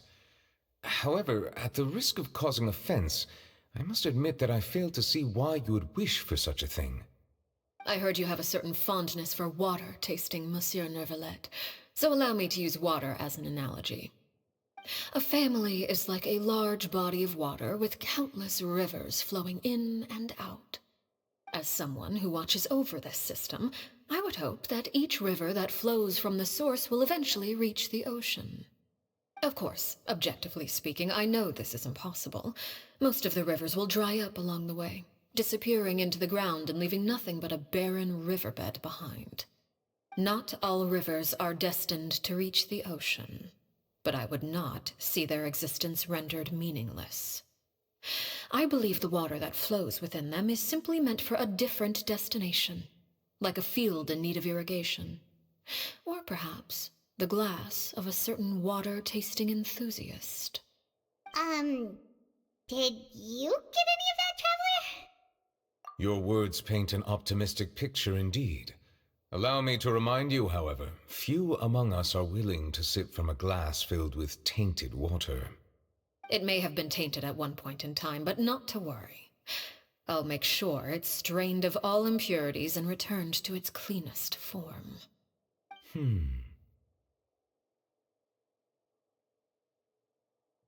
I seem to recall there being a transactional aspect to your proposal. Perhaps you could expound on that? If you accept my proposal, Monsieur Neuvillette, I will gradually withdraw my forces from Fontaine. And, unless absolutely necessary, I will no longer carry out any special missions within Fontaine. I presume I can take your words to mean that, in the future, cases similar to the Tartuffe assassination will cease to cross my desk? Tartuffe? Ah, that thief who embezzled funds from all those charities, you mean?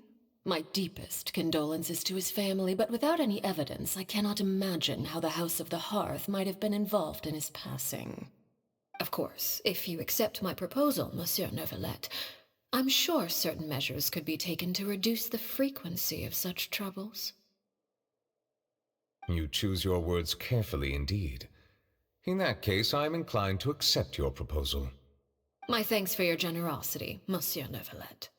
Well, with that settled, we should be going now. I took the liberty of bringing along 2 bottles of spring water from Snezhnaya for you to enjoy. I do hope I get the chance to hear your impressions. Perhaps at our next meeting, yes? Indeed. I trust you would not overlook your commitment in the meantime. All right, Traveler Paimon. Time to go.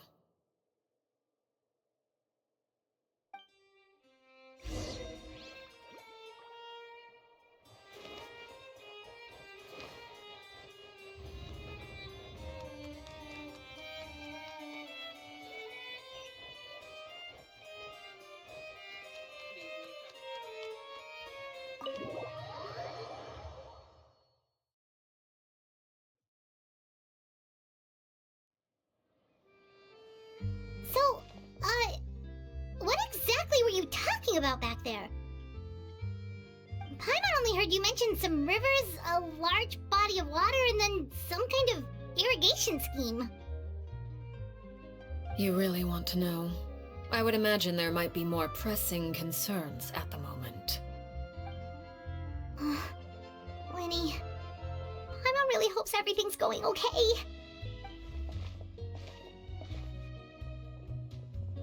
Oh, Paimon recognizes that look. You've got your thinking cap on, don't you, Traveler?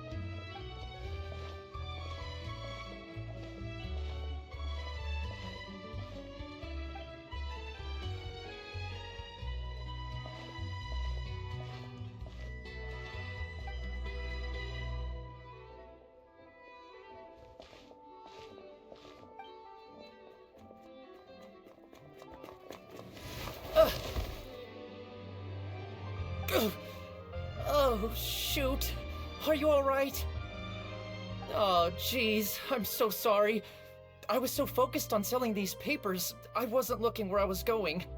Well, let me make it up to you at least. Here, take this paper. On the house.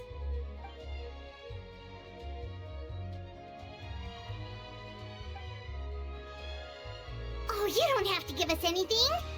Please, I want to. It's not like I'm short on supply. All the extras will be useless come tomorrow anyway. It's my fault, really. I was just trying to bring home some extra mora for the family, but I bit off more than I can chew. I haven't had many takers today, so I'm still swimming in papers. What's going on here? Nothing much. I just ran into your friend here on accident. I should probably get going, actually, so... Hold on. Of course, I'm happy to compensate you with Mora, it's just... I don't have any on me at the moment. I'll take 3 papers. Here, your payment. Oh! Thank you for your patronage. May the Archons bless you with good fortune. If only I had the chance to run into such generous customers every day. I should probably just take on a smaller inventory though, right? I'm getting married soon, so sometimes it's hard to not get ahead of myself. Anyway, I should head out. Goodbye! Well, now that my affairs are settled, we should take the boat back to Poisson. We've even acquired some light reading to enjoy along the way. Actually, why don't we stick around for a little longer? Paimon just realized how hungry she is. She can't head back to Poisson on an empty stomach.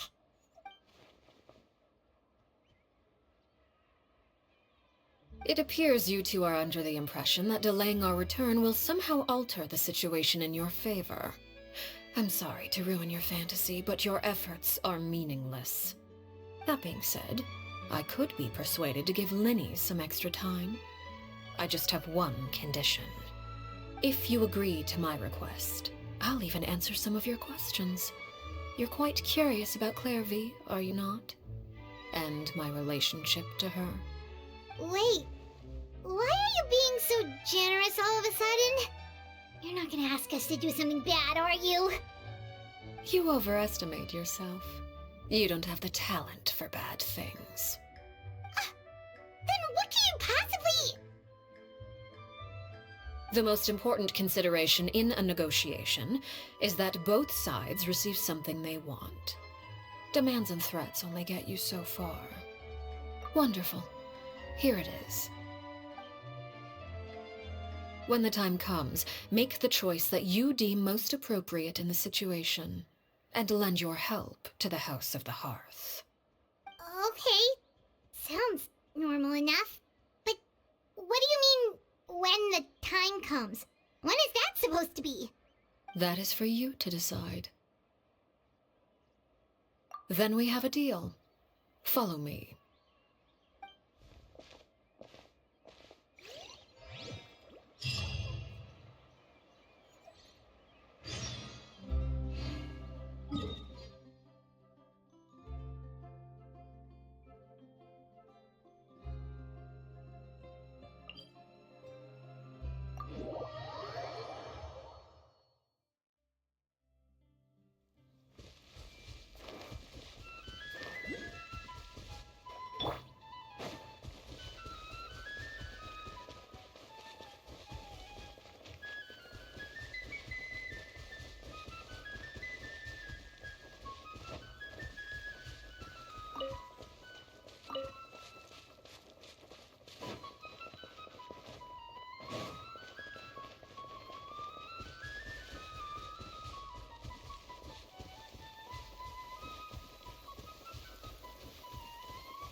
Clear skies can do nothing to... What is this place? Somewhere long forgotten by everyone. It used to be a grand building. Now it's nothing more than a pile of rubble. No one comes here anymore, nor does anyone care about what once happened here. Although, this place does have something to do with the story I'm about to tell you. It was before I became a Harbinger, and before Linny and the others joined the House of the Hearth. Due to certain events, I first killed Clairvy and then her mother. And this is where it all happened. You were the one that killed Clairvy? Patience now. Allow me to explain Clairvy's side of the story first. I'll start from the beginning. Clairvy was 6 years old when she was brought by her mother, Crucibina, to live in the House of the Hearth. From the outside, it seemed like a fairy tale. A thriving family made up of kind adults and friendly children. Crucibina was the knave at that time, and the House of the Hearth was under her control. She was Clairvy's mother by blood, but she was also the mother to all the children in the house. Clairvy was happy here, for a time. But she quickly realized that being part of this family wasn't a fairy tale at all. It was a kind of purgatory. Purgatory? Exactly. The House of the Hearth takes in war orphans from all over Tevat. But as for how to raise them, that depends entirely on the person in charge. Crucibina came up with a novel idea. She would teach the children to fight, force them to duel each other, and then crown as the king of the house the child who proved themselves most worthy of inheriting her title. It's difficult to estimate the number of children who died or were maimed in the process. There's little I can say about the ones who died. The ones that emerged with permanent injuries, on the other hand, well, they still served a purpose. They would be handed over to the doctor to be experimented on, or sent away on dangerous missions. Nothing more than tools to be used and then discarded. So those were the experiments Clairvy was talking about. But what actually happened to her? You said that Clairvy was Crucibina's daughter, so if Clairvy tried to convince her to stop what she was doing, Crucibina probably would have listened, right? Despite being Clairvy's mother, Crucibina cared little for her daughter. She forced Clairvy to join the House of the Hearth only as a means to demonstrate her own impartiality as a mother, to prove that she treated all her children equally. Clairvy did try to convince her mother to change her ways, but it was to no avail. After her efforts failed, the only other option was to rise up and try to fight back. Unfortunately, the other children had already been thoroughly indoctrinated into the illusion of happiness Crucibina had created. Of course, there was one exception. Someone Clairvy's age who knew the truth about the House of the Hearth. Her name was Peruere. Wait, the friend that Clairvy mentioned? Friend, huh? I suppose we can call her that for now. Clairvy was a cheerful and passionate person with a tenacious spirit. Peruere, on the other hand, was rather cold-blooded. Her cold-blooded nature allowed her to see through Crucibina's facade. Yet, it was also this cold-bloodedness that prevented her from acting against it. At least at first. While Clairvy longed for freedom, Peruere was convinced that, amid all the fighting and violence, she would make it until the end. Despite their differences, the two became fast friends, united by their knowledge of the truth. Clairvy told Peruere that she hoped to create a real family, where no one would be killed or sacrificed. There may have been a certain naivete to her ideas, but Clairvy proved her determination many times over. She tried countless times to run away, ask for help, or expose the truth. But her efforts only earned her beating after beating. The only thing that kept her going was her strength of will. Even with her body racked with pain, she would still stand on her tiptoes and open the window at night. She and Peruere would look out at the moon together, a fierce longing for freedom shining in her eyes. But one day that light simply vanished. Oh no. What happened? Her hopelessness resulted from a culmination of things. 10 years had passed. 10 years worth of failure after failure.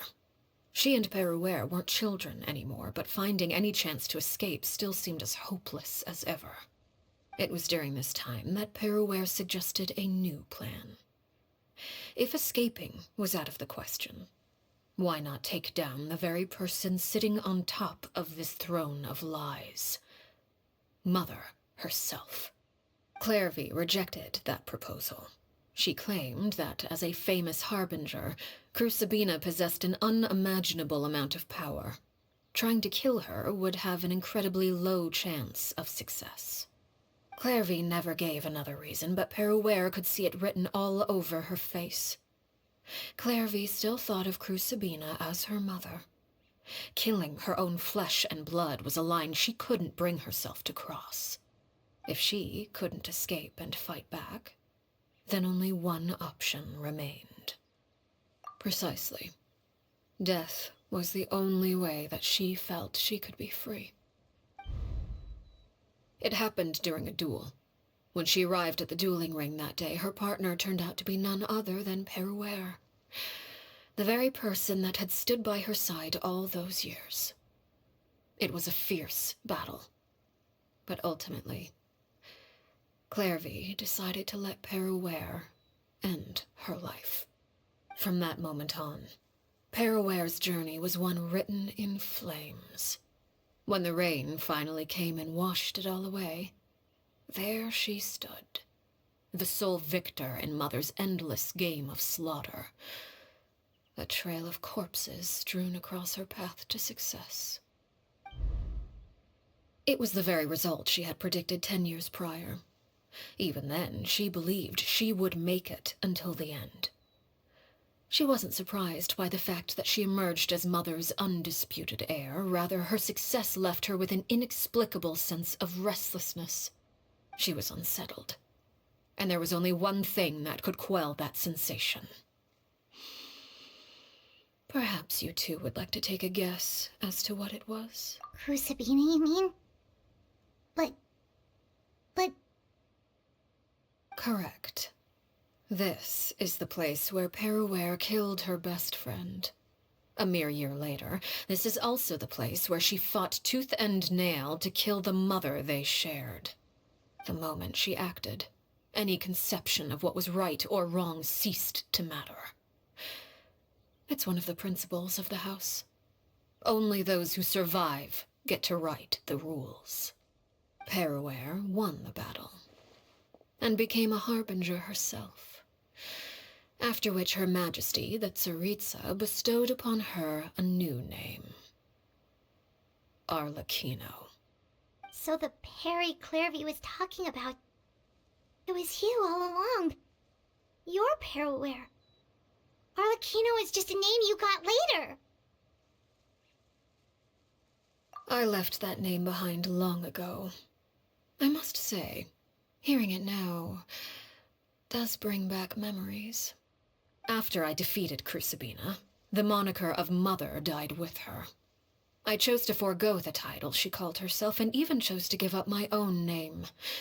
I rebuilt the House of the Hearth under a new identity. Not only as Arlecchino, but as father.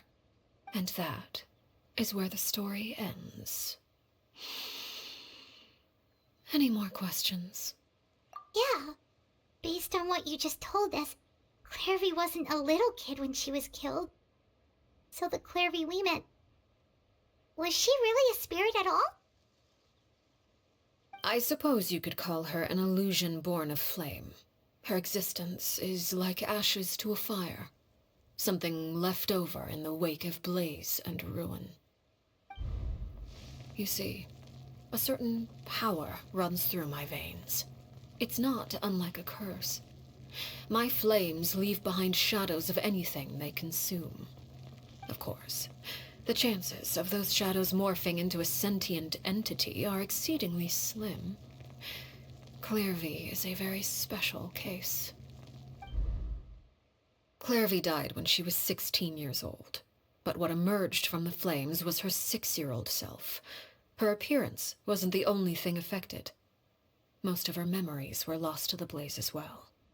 Memory is a mysterious thing indeed.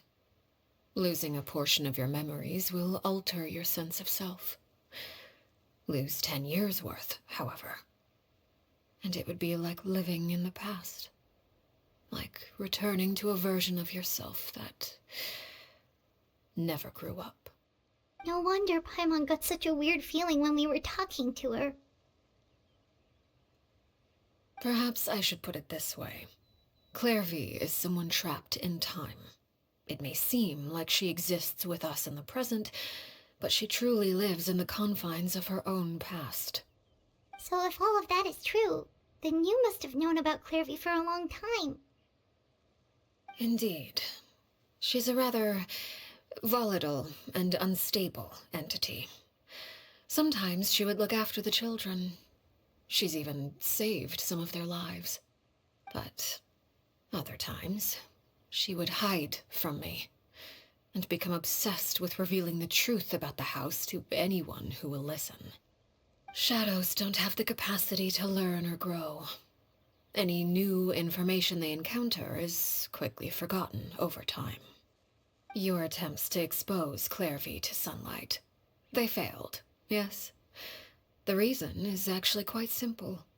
In Clairvy's mind, the house is impossible to escape, and it is this very perception that traps her there.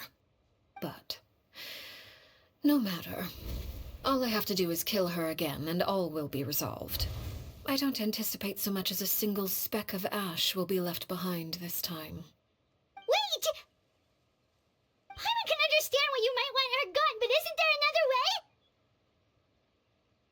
So what if she's trapped in her 6-year-old self? She's still your friend! At least talk to her first! It's too late for that. She broke the rules, and now she must be punished. That goes for Filial and Mentoy as well. She's had quite the effect on them. I hope you understand. The difference between Crucibina and myself lies in our formulation of the rules, not our policy for enforcing them. Upholding the rules without question is a trait we both share, because that is how a household should be run. Is this really what you want to do? Whatever could you mean? Don't you want to say a proper goodbye at least? Whether as a killer or as a father, there are two things that must be avoided at all costs: anger and sorrow. Anger makes you impulsive. Sorrow causes you to waver.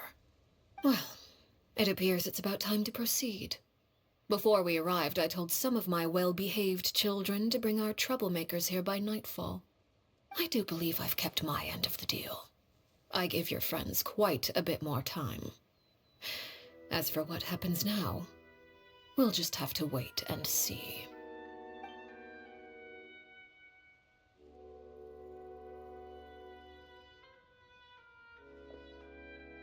Here they are, Father. Oh, you gonna execute him? Seeing something like that would actually be a first for me. Lenny! I'm sorry. I heard about how you helped buy us more time. But I still failed. I couldn't find a way to fulfill her wish. Huh? Are you... Perry? Indeed, it's been a while, Clairvy. Perry! Shh, stay right there. I'm sorry to postpone our reunion, but first I believe certain scores need settling.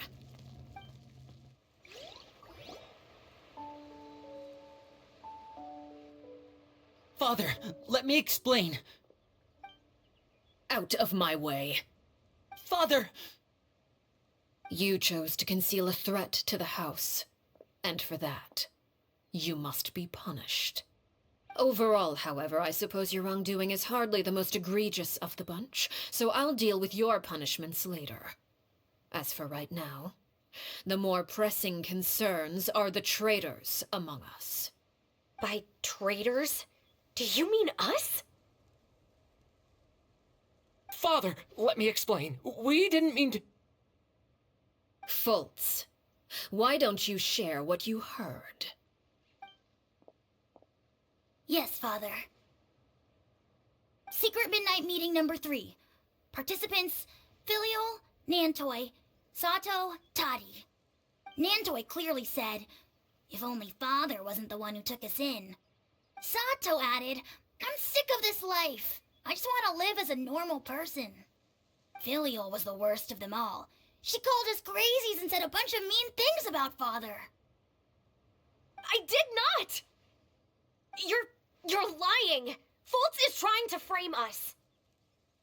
It's not like I'm the only one who heard those things. After that, you and Toddy and a bunch of other people started talking about Clairvy. You were using all those things Clairvy brought up as an excuse to question Father. We're birds locked in a cage. The only way out is to destroy it. That's what you said, wasn't it? You little.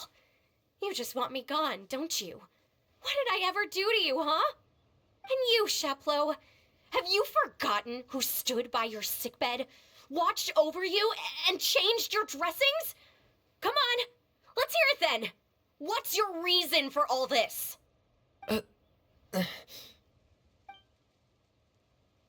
You're wrong, Filiol. We don't want you to die. You're our family. Liar. You wouldn't be doing this if that were the case. So why? Why have you backed us into a corner? We all live in the House of the Hearth. You know the type of work we do, Filiol. A single betrayal can cost dozens of us our lives. It's not like it's never happened before. That kind of thing is hard to forget. That's why the House of the Hearth cannot tolerate any form of betrayal. Ever since we came to Poisson, you've had 7 secret meetings. A lot of the things you talked about really crossed the line. You've been spying on us for half a month? Wait a second. Now that I think about it, the move to Poisson was just a way to make it easier to spy on us, wasn't it? Because we were all in one place. You've had this planned all along. Filial, Nantoy, I'm sorry. I owe you both my life. I owe Clairvy too. If it weren't for all your help after I got poisoned, I wouldn't be standing here today. If this were any other situation, I would do anything to repay that kindness, even if it cost me my life. But rules are rules. I'm sorry. My hands are tied. Why? Why? That's enough, Filial. We made a mistake, and we should own up to it. We broke the rules, plain and simple. And now we have to face the consequences. I'm sorry, Chapleau. Fultz. I'm sorry, Father. We accept our punishment. Chapleau, according to the rules of the House of the Hearth, how should these traitors be punished? All those who betray the house pay with their lives. And so it shall be.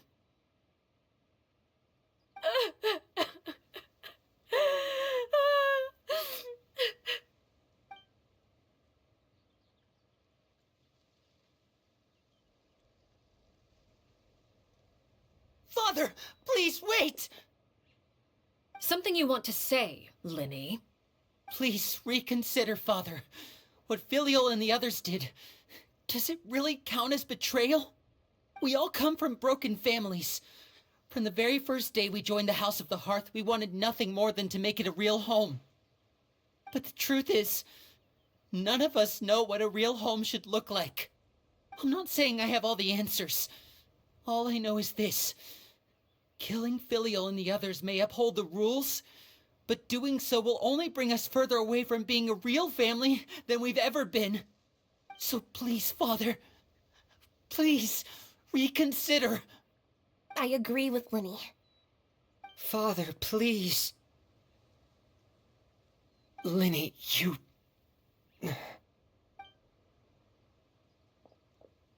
I also agree with Linny.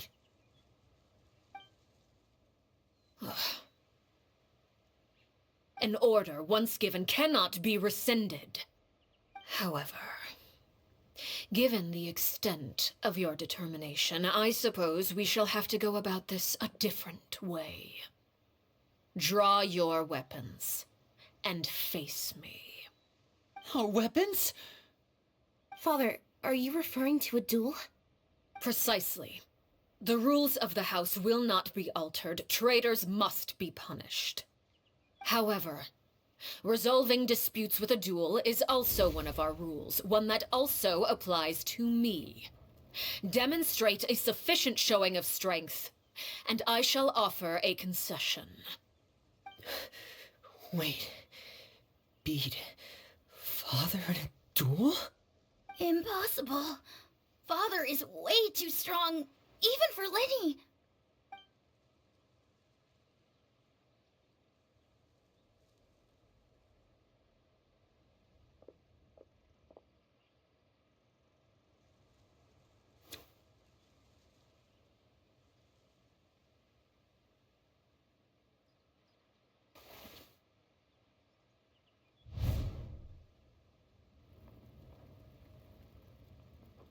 Did you hear that, Traveler?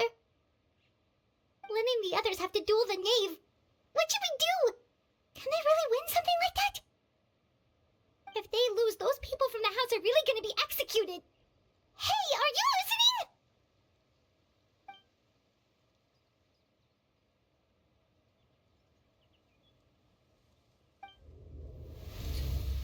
Don't you want to say a proper goodbye at least? Anger makes you impulsive. Sorrow causes you to waver.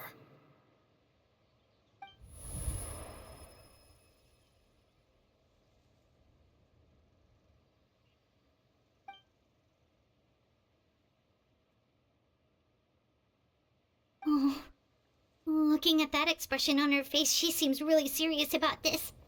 Guess that means there's no chance she's throwing the duel on purpose, huh?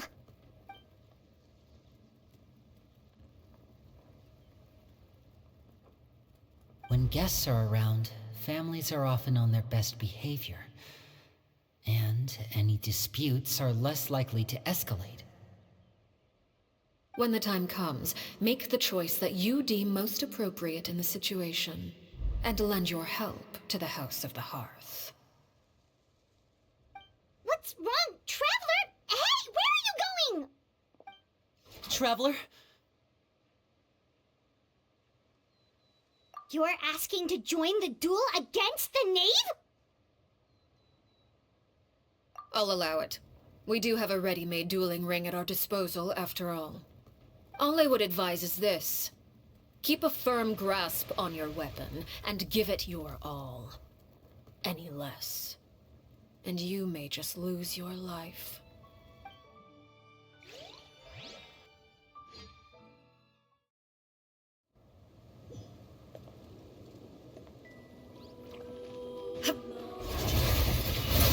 Illusion shattered! Is it my turn now? Rain With outlines these your rising fate. flames! I see everything! Let me weave you a verse. And voila!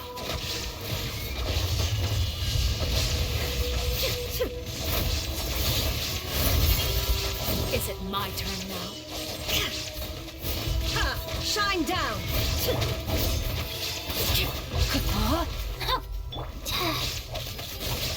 Father's even stronger than I expected. Now that's my turn. With these rising flames!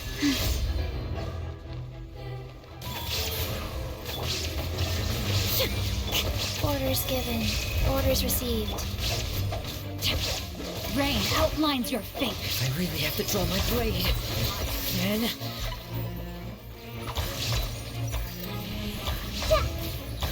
With the fall of darkness, There is no escape. destruction shall rise. Now you shall Have a perish. taste of perdition. Watch out for Father's movements! With these rising flames, Everyone hold hands! Sharing my knowledge! Yeah! Ring cutter.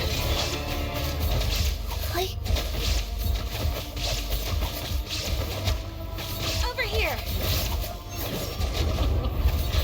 look, trapped like a bunch of helpless ants. Is it my turn now? Go.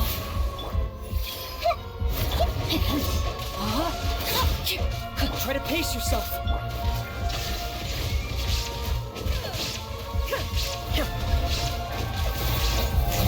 The countdown. Shine down. Commit it to memory!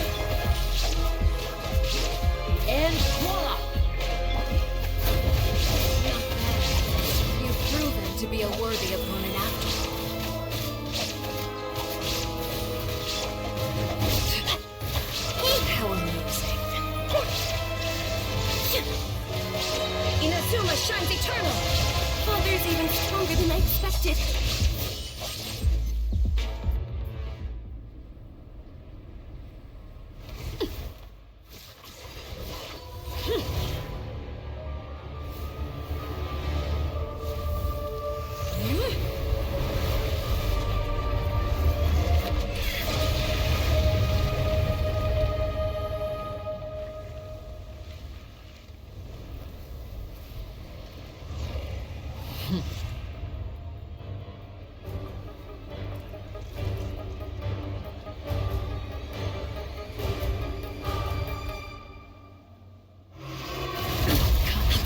Illusion shattered! My blade No, my is all sword. that remains. Let me weave you a verse. Make yourself a room. This may hurt a little. Rise, sacred name, fortune preserver. What?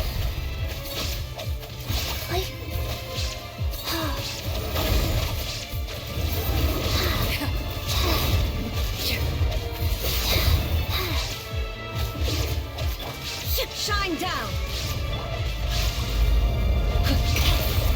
Yeah, grow. Now's our chance! Over here!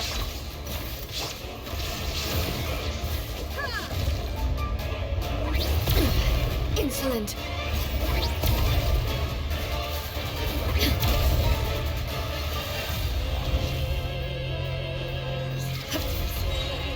Watch out for Father's movements! Look out! Sun and moon have set.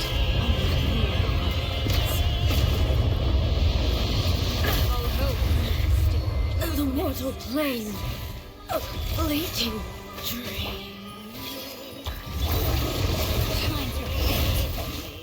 Now's our chance! over here! Sometimes only the beginning.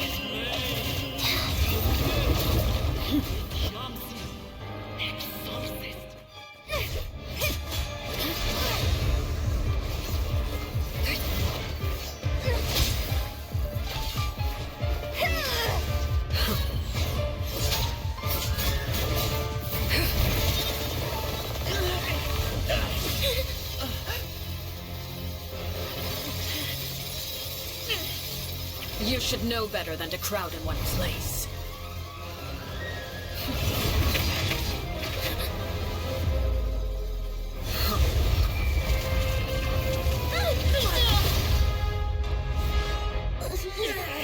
Oh, I know. No! I'm sorry, Father!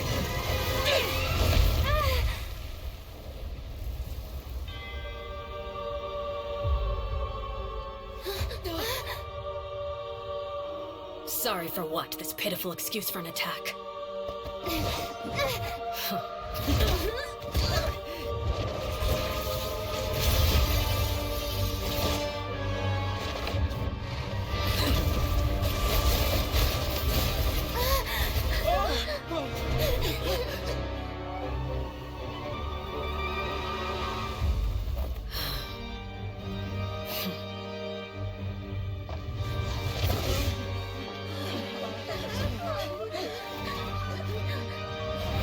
Father, no!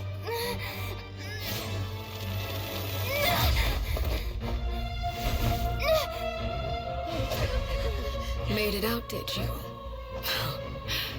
You're stronger than I expected.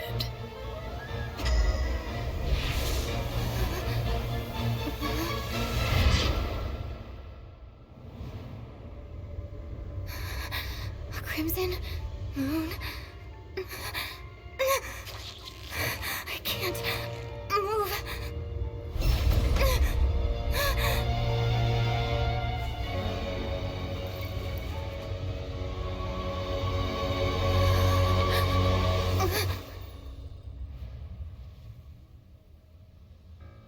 Still, not strong enough to beat me.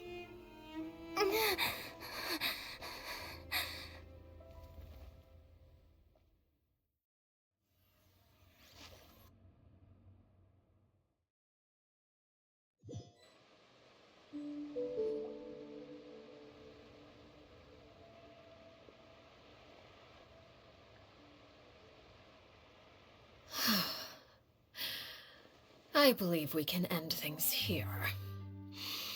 It's not often that we get to enjoy the company of guests, after all. We wouldn't want things to get too out of hand. Brother, are you alright? Lenny. Given that I am the victor of this duel, as agreed, the punishment stands. No! I never thought things would end like this. However, everyone involved in the duel demonstrated a remarkable level of strength and determination. In light of this, I'm prepared to change the method of execution. Elwar, the bottled flames I gave you for safekeeping. Do you still have them? Yes? I wasn't sure what they were for, but I've kept them super safe. I didn't lose a single one. Wonderful. Then, in just a moment, I'll have you administer them. Bottled flames? Indeed. They're the product of a secret experiment. Under certain special circumstances, flames can be extracted from my person and preserved. Once ingested, searing pain will spread across every inch of your body. No harm will come to you physically, but your memories will be burned away. If you can withstand the pain.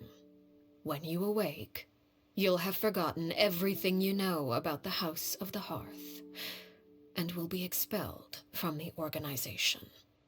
In other words, administering this concoction will kill the version of you that grew up in the house, and give you a new identity.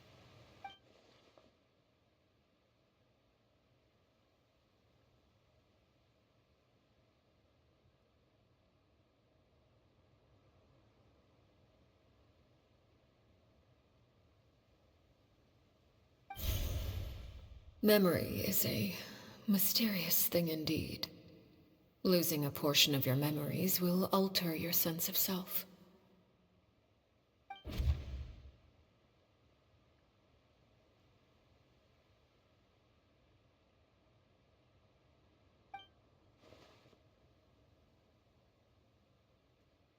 So, you're just letting us go, Father? You misunderstand. Memories are extremely important. Once consumed by flame, the version of you standing before me will die, and our secrets will die with you.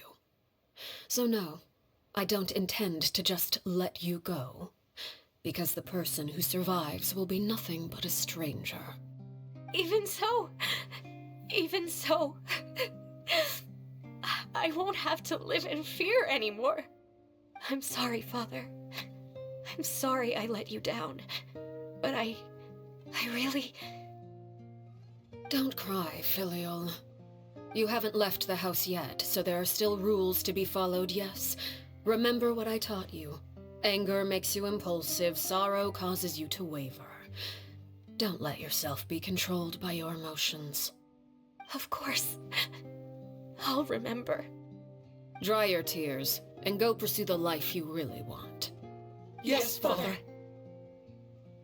Chaplot, Foltz, Elwar, take them back to Poisson. And bring Linny and the others as well. I prepared 3 extra vials of bottled flames. As for whether to take them, the choice is yours. Goodbye, children. The next time we meet, I will no longer be your father. Thank you for all you've done for the house. I hope you have bright futures ahead of you.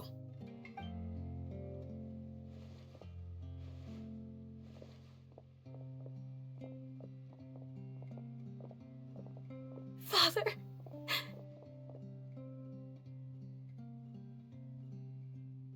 Let's go.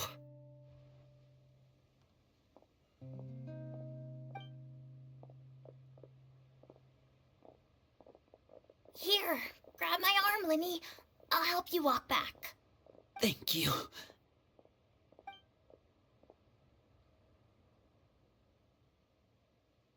Clairvy.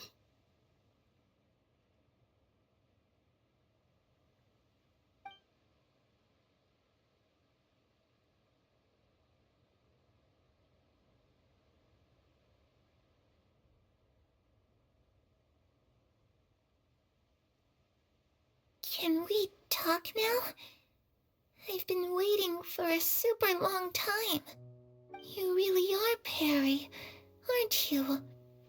I haven't seen you in so long. How come you're all grown up?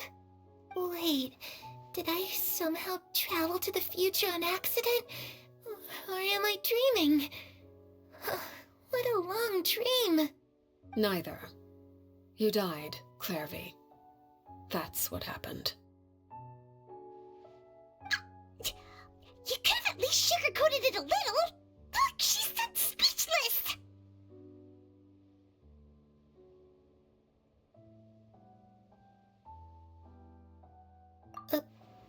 Oh.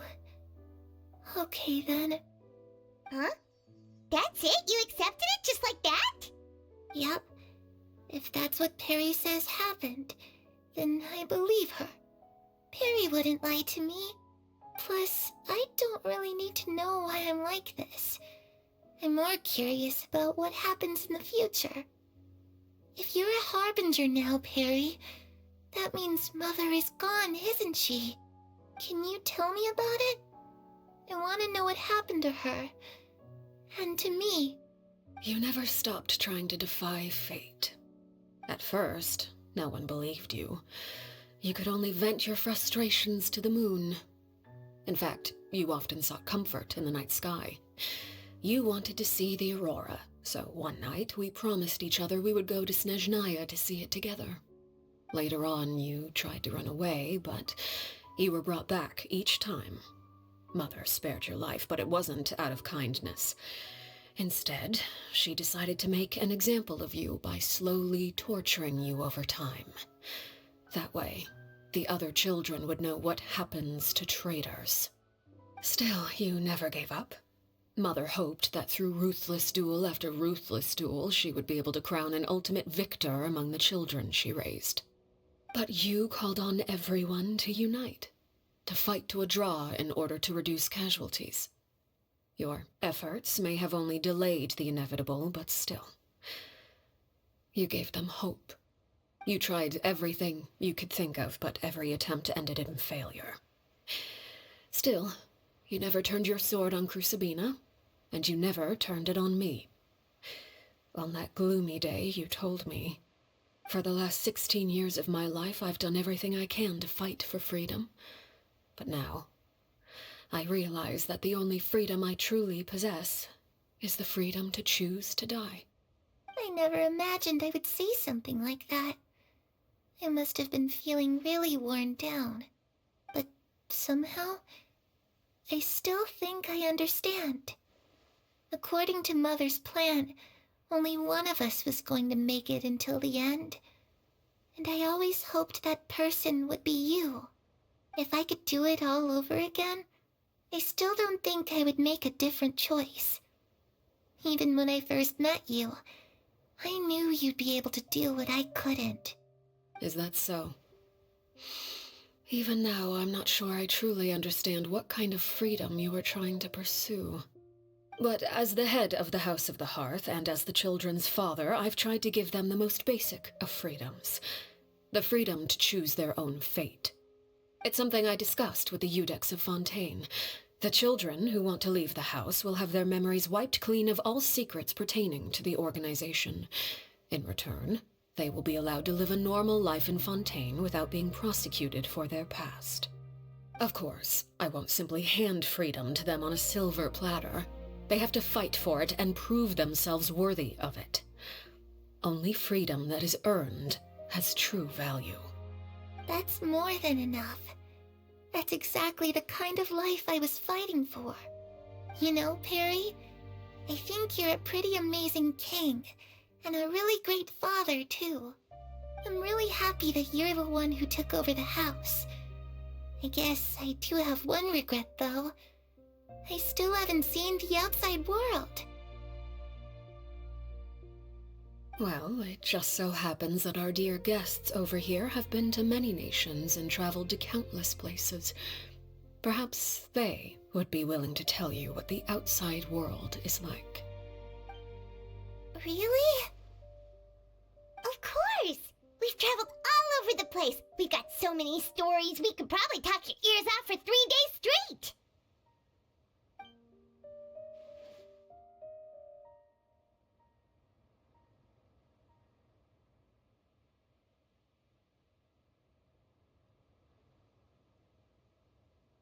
You know, I used to dream of being a bard. Playing the lute while singing into the winds of freedom.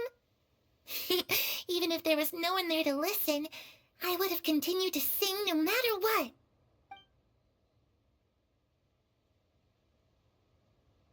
Ah, that's where Mora comes from.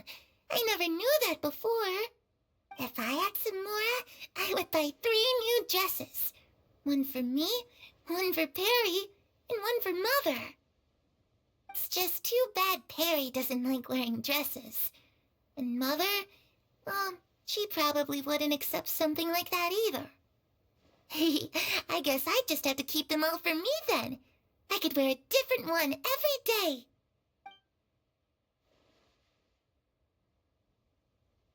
Those yokai you mentioned, what do they look like? I once saw a drawing of this one guy with horns on his head and a super scary face. Are there any yokai like that? Oh, sounds like you're talking about an Oni. Yup, we've met one, and let Paimon tell you, they're not nearly as scary as they look.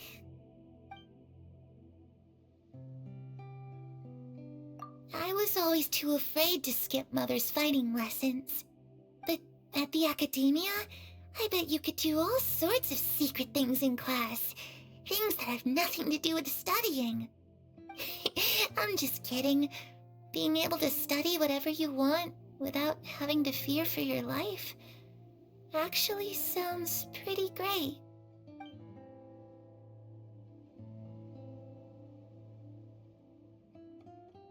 The situation was super dangerous. Lenny and Lynette were accused of committing a crime, and they were going to have to stand trial at the Opera Epicles. Oh no, that must have been hard for all of you. What happened next? Don't worry, we were able to turn the situation around super quickly. All thanks to Detective Paimon, of course. How'd you do that? Come on, tell me. Okay, so it was like this. After the failed magic show, we rushed to the scene and...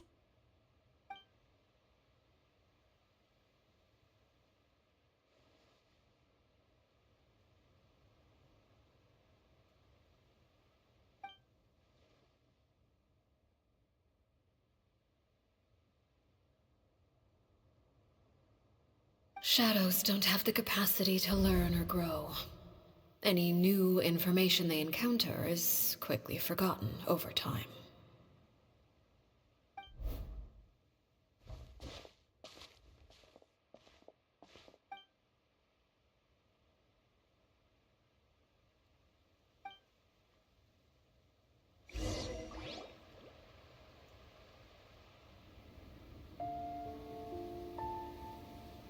Clairvy, you've worked tirelessly from the shadows to overthrow the House of the Hearth.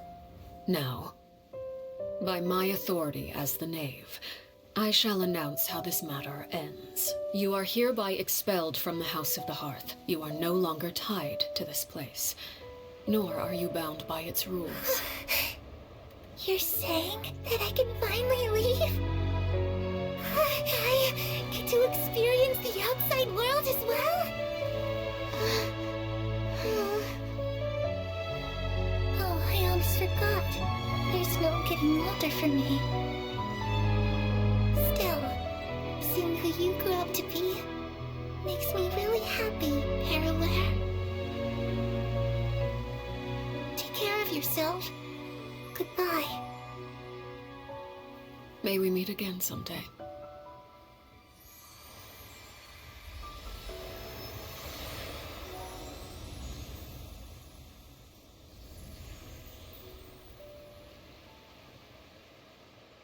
Clairvy. She left so soon. Paimon didn't even get to finish her story. I also have certain sentiments left unsaid.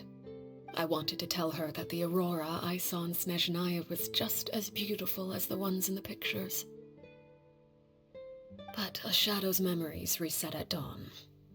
Had we delayed any longer, we wouldn't have had the time to say goodbye. Whatever regrets may linger, let them be lost to the coming of a new day. Father? It's Linny! Hey, Linny!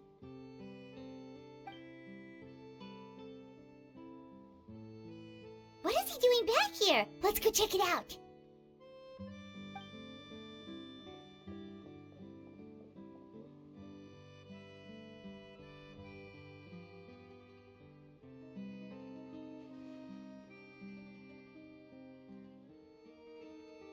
Father, the bottled flames have been administered.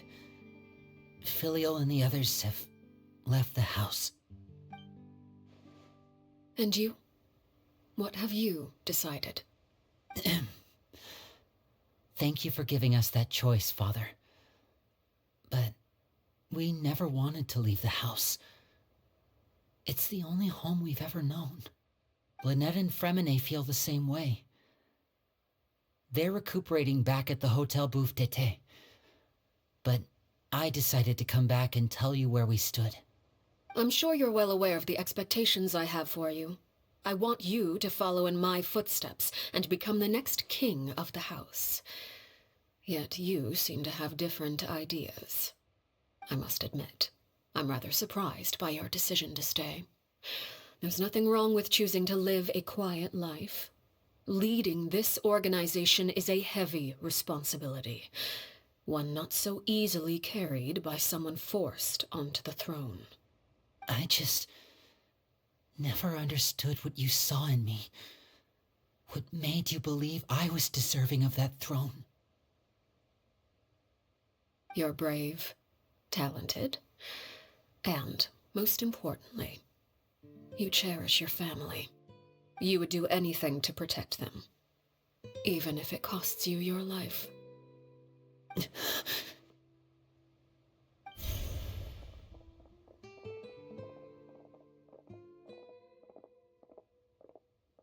Speaking up back there was so brave of you, Linny. It's all thanks to you that we were able to convince Father to back down. You're a hero, Linny. Hero? Father is the real hero. Had Father gone all out during the duel, there's no way I would have walked away with my life.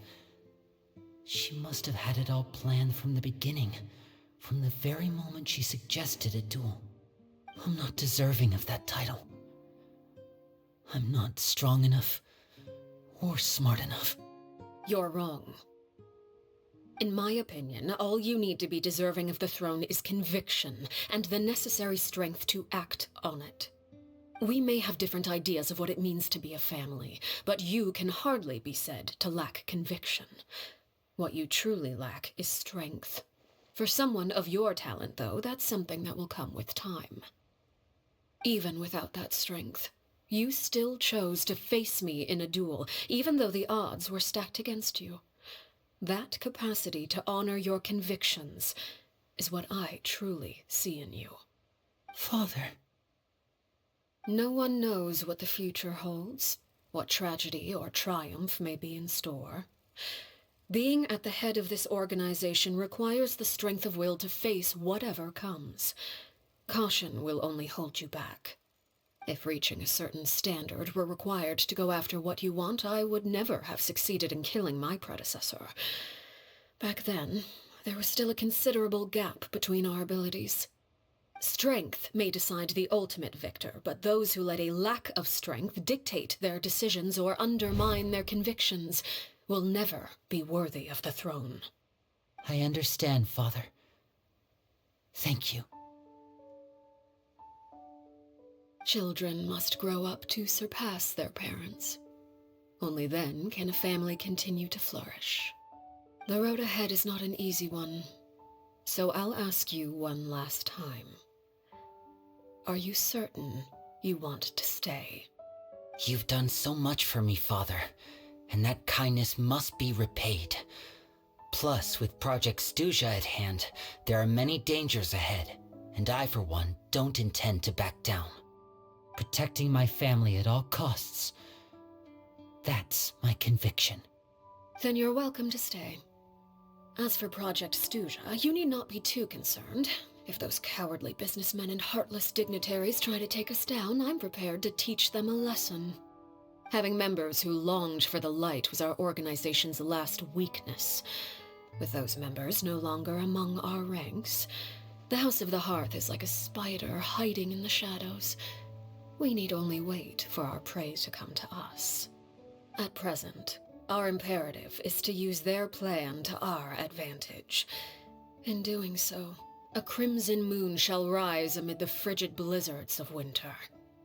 No demonstration of loyalty shall go unrewarded, and no sacrifice shall be in vain. As for the two of you, whether we meet again as friend or foe, I'll remember the camaraderie we shared in this moment. No matter how arduous the journey ahead, I hope we both reach our desired destination.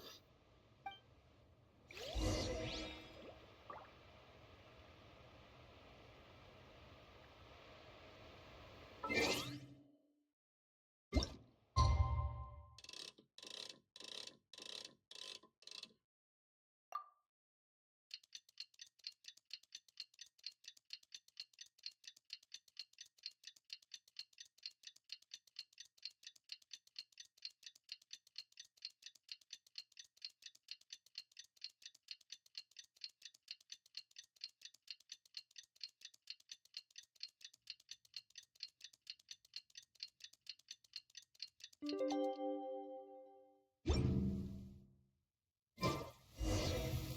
Linny say that Lynette and Fremine were recovering at the Hotel Bouffe d'été? Oh, Paimon wonders how they're doing. Maybe we should go check on them.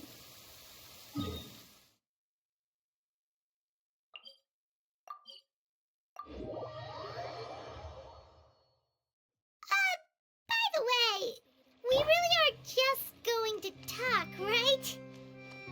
Of course. I wouldn't do anything to one of my business partners, especially when a reasonable conversation should suffice.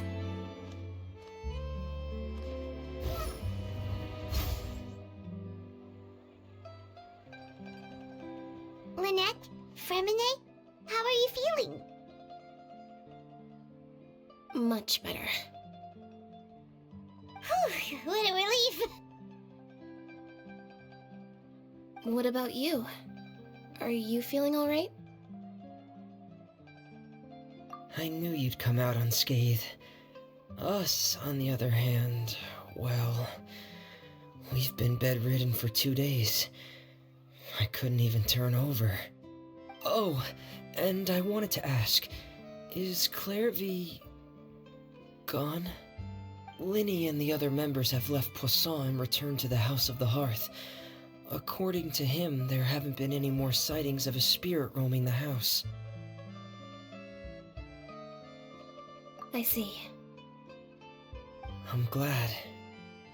Father came to check up on us 2 days ago and told us about what happened with Crusabina and Clairvy. Actually, I've met Crusabina before.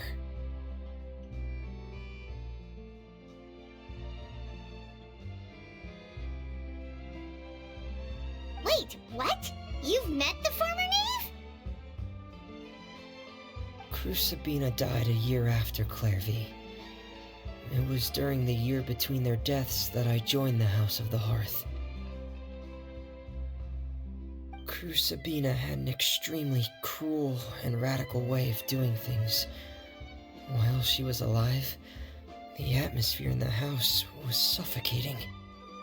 When I joined, though, the experiment she valued so much had already come to an end, and all the people involved, dead and injured alike, were gone. Crusabina never talked about the past with us newcomers. A couple of months after I joined, Father killed Crusabina and burned all her files. With that, The names of all the people subjected to her experiments, Clairvy included, were lost to the flames, along with the painful memories they represented. Father took in Lenny and me a couple months after that, but she never mentioned anything about Crucibina or Clairvy. It really seems like something she was planning to keep to herself. The last time you talked to her, did she mention why she kept it a secret for so long? She said she didn't want us to be affected by the darkness of the past. She was worried we'd develop a false sense of gratitude towards her if we knew about it. The foundation of a family should be free of any corrupting influence. Whatever happened in the past, it has nothing to do with who we are now. And that's what Father told us in the end. But I still thanked her for everything. It was only after hearing about what Crucibina did that I finally realized how insignificant our lives could have been. The members of the house meant nothing to her. To say that she valued them in any way, even just as a tool, would probably be giving her too much credit. If Father hadn't taken over the House of the Hearth, I probably would have already... Father rarely brings up the fact that she saved us. She doesn't believe that being indebted to her should be what ties us together. But even if we didn't owe her anything, we would still choose to stay. Because this is our home. We may have arguments or times when we feel wronged. Some people may even choose to leave. But as long as Father's here, we will always have a home. Whether the path before us is bathed in sunlight or shrouded in shadow, we'll follow Father wherever she chooses to go. So I wanted to say thank you for helping us make it through this crisis. Without your help, we could have lost a lot more along the way. Oh, we didn't do anything, really. Of course. You're welcome anytime. Are Filial and Nantoy okay? I actually saw them at a cafe this morning. They didn't recognize me. From what I could tell, they were drinking coffee and talking about one of the operas that started running recently. They seemed happy. If I had to take a guess, I would say they finally found the kind of life they always wished for.